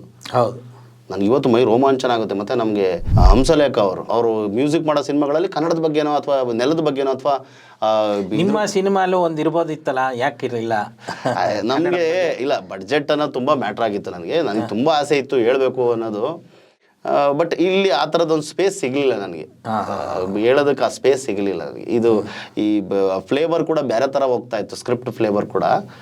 ಮುಂದಿನ ಸಿನಿಮಾದಲ್ಲಿ ಖಂಡಿತವಾಗಿ ನಾನು ಅದನ್ನು, ಮುಂದಿನ ಸಿನಿಮಾ ಮಾತ್ರ ಅಲ್ಲ, ನೀವು ಮುಂದಕ್ಕೆ ಎಷ್ಟೇ ಸಿನಿಮಾ ಮಾಡಿದ್ರೆ ಕನ್ನಡದ್ದು ಒಂದು ಸಾಂಗ್ ಇರಬೇಕು. ಇತ್ತೀಚಿನ ಸಿನಿಮಾಗಳಲ್ಲಿ ಕನ್ನಡದ ಬಗ್ಗೆ ಸಾಂಗೇ ಇಲ್ಲ. ಈಗ ಜಗ್ಗೇಶು ಅವರು ಏನೇ ಇತ್ತೀಚೆಗೆ ವ್ಯತಿರಿಕ್ತವಾಗಿ ಏನೇ ಮಾತಾಡಿದ್ರು ಅವರ ಎಲ್ಲ ಸಿನಿಮಾಗಳಲ್ಲೂ ಕನ್ನಡದ ಬಗ್ಗೆ ಒಂದು ಒಳ್ಳೊಳ್ಳೆ ಹಾಡಿರೋದು ಚೆನ್ನಾಗಿರ್ತಿತ್ತು, ಚೆನ್ನಾಗಿರಲ್ವ? ಆ ಕನ್ನಡದ ಬಾವುಟನ ಇಟ್ಕೊಂಡು ಆ ಕನ್ನಡದ ಅಭಿಮಾನನ ಅವರು ತೋರಿಸ್ತಾ ಇದ್ರು. ಅದು ನನಗೆ ಭಾರಿ ಇದಾಗುತ್ತೆ. ನನಗೆ ಇವತ್ತಿಗೂ ಅದು ನೋವಿದೆ. ಅದಕ್ಕೆ ನನ್ನ ಮಗಳಿಗೆ ನಾನು ಕನ್ನಡ ಅಂತಾನೆ ಕರಿತೀನಿ. ನನ್ನ ಮಗಳಿಗೆ ಮನೇಲಿ ದಿಶಿತಾ ರಯನ್ ಅಂತಾರೆ, ನಾನು ಕನ್ನಡ ಅಂತೀನಿ, ಕನ್ನಡ ಅಂತೀನಿ. ನನ್ನ ಪ್ರೀತಿಯಿಂದ ನನ್ನ ಮಗಳಿಗೆ ಕನ್ನಡ ಅಂತ ಕರಿತೀನಿ. ಸೊ ನಾನು ಸಾಕಷ್ಟು ಜನ ಇತ್ತೀಚೆಗೆ ಕೇಳ್ಪಟ್ಟಿದ್ದೀನಿ, ಮಕ್ಕಳಿಗೆ ಹೆಸರು ಕೂಡ ಕನ್ನಡ ಈ ಥರದ್ದನ್ನೆಲ್ಲ ಇಡ್ತಾ ಇದ್ದಾರೆ. ಸರ್, ಈಗ ನಿಮ್ಮ ಸಿನಿಮಾ ನೀವು ಇದಕ್ಕೆ ಫಿಲಮ್ ಫೆಸ್ಟಿವಲ್ಗೆ, ಅವಾರ್ಡ್ಗಳಿಗೆ ಇದಕ್ಕೆಲ್ಲ ಅಪ್ಲೈ ಮಾಡಿದ್ದೀರಾ? ಫೆಸ್ಟಿವಲ್ಗಳಿಗೆ ತಿರ್ಗಿ ನಾನು ಅಪ್ಲೈ ಮಾಡೋಕ್ಕೆ ಹೋಗಲ್ಲ, ಬಿಕಾಸ್ ಆಫ್ ಅದು ತುಂಬ ಹೊಡ್ತ ಬಿತ್ತು ನಮಗೆ ಕೂಡ. ಅದು ಈಗ ಅವಾರ್ಡ್ಗಳಿಗೆ ಅಪ್ಲೈ ಮಾಡೋಣ ಅಂತ ಇದ್ದೀನಿ. ಸ್ಟೇಟ್ ಅವಾರ್ಡು, ನ್ಯಾಷನಲ್ ಅವಾರ್ಡು ಮತ್ತೊಂದಷ್ಟು ಅವಾರ್ಡ್ಗಳಿಗೆ ಕಳಿಸೋಣ ಅಂತ ಒಂದು ಪ್ಲಾನಿಂಗ್ ನಡೀತಾ ಇದೆ. ಅದು ಅಲೌನ್ಸ್ ಆಗಿದ್ದು ಕೂಡ ಅದು ಹಾಕ್ತೀನಿ. ನಮ್ಮದು 24 ಬರುತ್ತಲ್ಲ, ಸೊ ನಂದು 25 ಅಲೌನ್ಸ್ ಮಾಡ್ತಾರೆ. ಆವಾಗ ಅಲ್ಲ, ಅದು ಸೆನ್ಸರ್ ಆಗಿರೋ ಡೇಟ್ಗೆ ಅಲ್ವಾ ಲೆಕ್ಕ ಅದು ಬರೋದು? ಸೆನ್ಸರ್ ಆಗಿರೋ ಡೇಟ್ಗೂ ಒಮ್ಮೆ ಬರುತ್ತೆ. ಹೌದು, ಅದು ಈಗ ಈ ವರ್ಷ ಕೇಳ್ಬೋದು. ಅಲ್ಲ, ಈಗ ಯಾವುದೋ ಒಂದು ಫೆಸ್ಟಿವಲ್ ರಿಜೆಕ್ಟ್ ಮಾಡಿದ್ರು ಅಂದ ತಕ್ಷಣ ಎಲ್ಲ ಫೆಸ್ಟಿವಲ್ಲು ಆ ಥರ ಮಾಡ್ತಾರೆ ಅಂತ ನಾವು ಅಂದ್ಕೊಳ್ದೆ ಅಪ್ಲೈ ಮಾಡೋದು ಒಳ್ಳೆಯದು ಅನ್ನೋದು ನಮ್ಮ ಖಂಡಿತ ಅದನ್ನು ಮಾಡೋಣ ಸರ್. ಈಗ ನೆಕ್ಸ್ಟ್ ತಿಂಗಳಿಂದ ನಾವು ಕಂಟಿನ್ಯೂಸ್ ಆಗಿ ಅದನ್ನೇ ಅಂದ್ಕೊಂಡಿದ್ದೀನಿ, ಒಂದಷ್ಟು ಅಪ್ಲೈ ಮಾಡಬೇಕು ಅಂತ ಹೇಳ್ಬಿಟ್ಟು. ಓಕೆ. ಸೊ ಅದಲ್ಲದೆ ನಾವು ನಿಮ್ಮ ಸಿನಿಮಾ ಬಗ್ಗೆ ಒಳ್ಳೆಯ ಮಾತುಗಳನ್ನ ಕೇಳಿದ್ದು ತುಂಬ ಸಿನಿಮಾಗಳು ಏನಾಗುತ್ತೆ ರಿಲೀಸ್ ಆದ ತಕ್ಷಣ ನೋಡ್ತಾರೆ, ಅಲ್ಲಿ ಮಾತಾಡ್ಬಿಟ್ಟು ಇದಾಗ್ಬಿಡುತ್ತೆ. ಈಗಲೂ ನಿಮ್ಮ ಸಿನಿಮಾ ಬಗ್ಗೆ ನಾವೆಲ್ಲ ಒಂದು ಹೋರಾಟ, ಚಳುವಳಿ, ಸಂಘಟನೆ ಈ ಒಂದು ಕ್ಷೇತ್ರದಲ್ಲಿರೋದ್ರಿಂದ ಎಲ್ಲಾದ್ರೂ ಹೋದರೆ ಮೊನ್ನೆ ನೋಡಿದ್ವಿ ನಾವು ಇಲ್ಲೇ ಶೋ ಮಾಡಿದ್ರು ಅನ್ನೋದನ್ನು ಕೇಳ್ಪಟ್ವಿ. ಇದೇನು ಸರ್ ಇದು ಒಂದು ಹೊಸ ಥರ ವಿಚಾರ? ಅಂದರೆ ನಿಜಕ್ಕೂ ಅದೇ ಜನಗಳಿಗೆ, ಅಂದರೆ ನಮ್ಮ ಈ ಸಿನಿಮಾನ ಇಷ್ಟಪಡೋಂಥ ಜನಗಳಿಗೆ ಧನ್ಯವಾದಗಳು ಹೇಳಬೇಕು. ಎಷ್ಟೋ ಸ್ಕೂಲ್ಗಳ, ಕಾಲೇಜ್ಗಳ ಮತ್ತು ಜಾತ್ರೆನಲ್ಲಿ ಫಂಕ್ಷನ್ ನಡೆದ್ರೆ ಕೂಡ, ಮತ್ತು ಜಿಲ್ಲೆಗಳಲ್ಲಿ ಅಂಬೇಡ್ಕರ್ ಭವನ ಆಗ್ಬೋದು, ವಾಲ್ಮೀಕಿ ಭವನಗಳಾಗ್ಬೋದು, ಈ ಥರ ಶೋಗಳು ಹಾಕಿಸ್ಕೊಳ್ತಾ ಇದ್ದಾರೆ. ಮೋರ್ ದ್ಯಾನು ಈಗ ಸಿನಿಮಾ ನಡೆದಿದ್ದೇ 28 ಶೋ ನಮ್ಮದು ಸಿನಿಮಾ ಹೋಗಿದ್ದು. ನಾನು ಶೋ ಮಾಡಿರೋದು 36 ಶೋ ಮಾಡಿದ್ದೀನಿ ಇಲ್ಲಿವರೆಗೂ, ಆಲ್ ಓವರ್ ಕರ್ನಾಟಕ. ಈ ಥರ ಶೋಗಳು ನಡೀತಾ ಇದೆ, ಕೇಳ್ಕೊಂಡು ಶೋಗಳು ಹಾಕೊಳ್ತಾ ಇದ್ದಾರೆ. ಈ ಮುಂದಿನ ಕೂಡ ಒಂದು ಸುಮಾರು ಸಂಘ ಸಂಸ್ಥೆಗಳೆಲ್ಲ ಒಡಗೂಡಿ ಪ್ರತಿ ಜಿಲ್ಲೆನಲ್ಲೂ ಒಂದೊಂದು ಶೋ ಮಾಡ್ಕೊಬರೋಣ ಅನ್ನೋ ಥರ. ಸೊ ಹಾಗಾಗಿ ಮತ್ತೆ ಜನಗಳಿಗೆ ತಲುಪಿಸೋ ಅಂಥ ಒಂದು ಕೆಲಸ ಆಗಲಿ. ಈ ಸಿನಿಮಾನ ಎಷ್ಟರ ಮಟ್ಟಿಗೆ ಇವರು ತಡೆಯೋಕ್ಕೆ ಸಾಧ್ಯ ಆಗುತ್ತೆ, ಸರಿ ಆಗಲಿ ನೋಡಲಿ ಜನ ಅಂತ ಹೇಳ್ಬಿಟ್ಟು. ಸೊ ಇವನ್ ನಮ್ಗೆ ಅಮೆಝಾನಿಗೆ ಕೂಡ ಅಪ್ಲೋಡ್ ಆಗಿದೆ. ಬಿಕಾಸ್ ಪ್ರೊಡ್ಯೂಸರ್ ಸ್ವಲ್ಪ ರೆಂಟೆಡು ಶೇರು ಅನ್ನೋ ಕನ್ಫ್ಯೂಷನಲ್ಲಿ ಒಂದು 3 ತಿಂಗಳಿಂದ ಅವರೇ ಹೋಲ್ಡ್ ಮಾಡಿ ಕೂರಿಸಿದ್ದಾರೆ. ನೋಡೋಣ, ಅದೊಂದು ಬಂತು ಅಂದರೆ ಜನಗಳಿಗೆ ಇನ್ನೂ ಹತ್ರ ಆಗುತ್ತೆ, ಅವರು ಕೂಡ ನೋಡ್ಬೋದು ಎಲ್ಲರೂ. ಅದ್ರ ನಡುವೆ ಜನಗಳಿಗೊಂದು ಸಂವಾದ ಥರ ಆಗುತ್ತೆ, ಅವ್ರಿಗೆ ಅರ್ಥ ಆಗಿದ್ದೇನು, ನಾವು ಹೇಳ್ಬೇಕಾಗಿದ್ದೇನು ಅಂತ ಒಂದಷ್ಟು ಆ ಸಿನಿಮಾ ನೋಡಾದ್ಮೇಲೆ ಒಂದಷ್ಟು ಚರ್ಚೆಗಳಾಗಬೇಕಾಗುತ್ತೆ. ಪರಸ್ಪರ ಒಂದು ಏನಂತಾರೆ ಅದನ್ನು ಥಾಟ್ಸ್ ಎಕ್ಸ್ಚೇಂಜ್ ಆಗಬೇಕಾಗುತ್ತೆ. ಅದಕ್ಕೆ ಚೆನ್ನಾಗಿರುತ್ತೆ ನಾವು ಶೋಗಳು ಮಾಡ್ಕೊಬಂದಾಗ. ಅದು ಶೋ ಮಾಡೋಣ ಅನ್ನೋದು ನಡೀತಾ ಇದೆ. ಇನ್ನು ಈಗ ನೀವು ಈ ಚಿತ್ರಕಥೆ ಪುಸ್ತಕನ ಹೊರಗಡೆ ತಂದಿದ್ದೀರಲ್ಲ, ಇದು ಸಿನಿಮಾ ಸ್ಟೂಡೆಂಟ್ಸ್ಗಳಿಗೆ ಅಂದರೆ ಅಸಿಸ್ಟೆಂಟ್ ಡೈರೆಕ್ಟರ್ಗಳು ಈಗ ಮುಂದೆ ಸಿನಿಮಾ ಮಾಡುವಂಥವ್ರಿಗೆ ಒಂದು ಚಿತ್ರಕಥೆ ಹೆಂಗಿರ್ಬೇಕು, ಸಿನಿಮಾ ಹೆಂಗೆ ತೆಗಿಬೇಕು, ಈ ಥರದಕ್ಕೆ ಇದು ಉಪಯೋಗ ಆಗುವಂಥದ್ದು. ಹೌದು, ಅಲ್ಲ ಅಂದ್ರೆ ಪ್ರತಿಯೊಬ್ಬರಿಗೂ ಇದ್ರ ಬಗ್ಗೆ ಏನು ಹೇಳ್ತೀರಿ ಈ ಪುಸ್ತಕದ ಬಗ್ಗೆ? ಅಲ್ಲ, ಆ ಪುಸ್ತಕ ಅಂತ ಬಂದಾಗ ನಾನು ನಿಮಗೆ ಫಸ್ಟ್ ಆಫ್ ಆಲ್ ನಿಮಗೆ ತುಂಬ ದೊಡ್ಡ ಥ್ಯಾಂಕ್ಸ್ ಹೇಳಬೇಕು. ಇಲ್ಲ, ಈ ಥರ ನಾನೊಂದು ಐಡಿಯಾ ಇಟ್ಕೊಂಡು ಬಂದೆ ಸರ್. ಇದು ಪ್ರತಿಯೊಬ್ಬ ಓದುಗರಿಗೂ ಕೂಡ ಅದು ಒಂದು, ಈಗ ಎಲ್ಲರಿಗೂ ಅನಿಸುತ್ತೆ ಸಿನಿಮಾ ಸ್ಕ್ರಿಪ್ಟ್ ಅಂದ್ರೇನು, ಸಿನಿಮಾ ಸ್ಕ್ರಿಪ್ಟ್ ಹೇಗಿರುತ್ತೆ ಅಂತ. ಯಾರೋ ಎಕ್ಸ್ಪ್ರೆಸ್ ಎಲ್ಲೋ ಬೀದರಲ್ಲಿ ಇರ್ತಾನೆ, ಅವನು ಯಾರೋ ಓದ್ತಾ ಇರ್ತಾನೆ, ಯಾರೋ ಒಬ್ಬ ಸ್ಟೂಡೆಂಟು.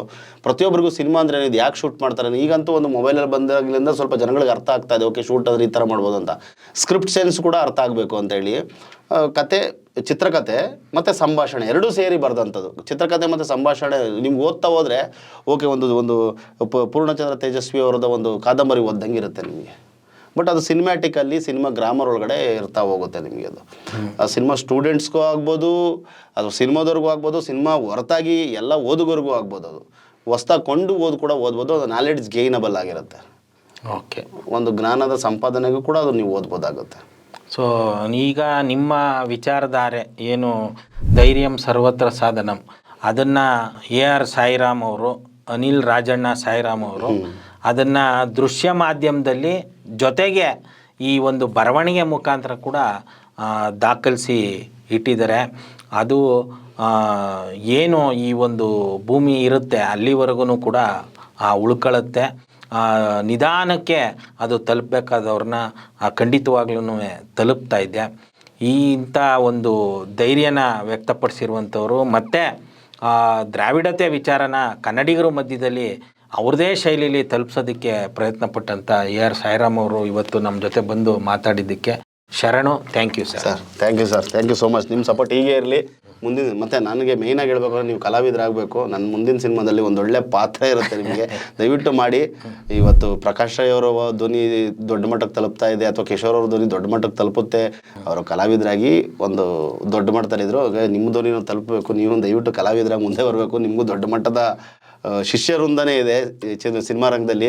ಒಬ್ಬೊಬ್ಬರು ಶಿಷ್ಯರ ಸಿನಿಮಾದಲ್ಲೂ ಒಂದೊಂದು ಪಾತ್ರ ಅಂತ ಮಾಡ್ಕೊಂಬಂದ್ರೆ ನನಗನ್ಸಿದ ಮಟ್ಟಿಗೆ 2 ವರ್ಷದೊಳಗಡೆ ನೀವು ಕೂಡ ಎಲ್ಲರೂ ದೊಡ್ಡವ್ರ ಸಾಲಲ್ಲೇ ನಿಂತ್ಕೊಳ್ತೀರಾ. ಹಾಗಾಗಿ ನನ್ನ ಕಡೆಯಿಂದ ನಾನೊಂದು ಒಳ್ಳೆ ಪಾತ್ರ ಕೊಡ್ತೀನಿ, ನೀವು ಜೊತೆಗೆ ನಿಂತ್ಕೊಂಡು ಮಾಡಿ. ಪಾತ್ರ ಜೊತೆಗೆ ಪೇಮೆಂಟು ಕೊಡ್ತೀನಿ ಖಂಡಿತವಾಗಿ ಸರ್. ನಾನು ಫ್ರೀ ಅಂತೂ ಮಾಡಿಸಲ್ಲ. ನಾನು ಶಾರ್ಟ್ ಫಿಲಮ್ ಮಾಡಿದ್ರು ಅದಕ್ಕೆ ಪೇಮೆಂಟ್ ಕೊಟ್ಟೆ ಮಾಡಿಸಿರ್ತೀನಿ. ಸೊ ಹಂಗಾಗಿ ಖಂಡಿತ ಮಾಡಿ. ನಗಿಸ್ತಾ ಇರಿ, ನಮ್ಮನ್ನ ಜೊತೆ ಸಪೋರ್ಟಾಗಿ ನಿಲ್ಲಿ. ಶರಣು.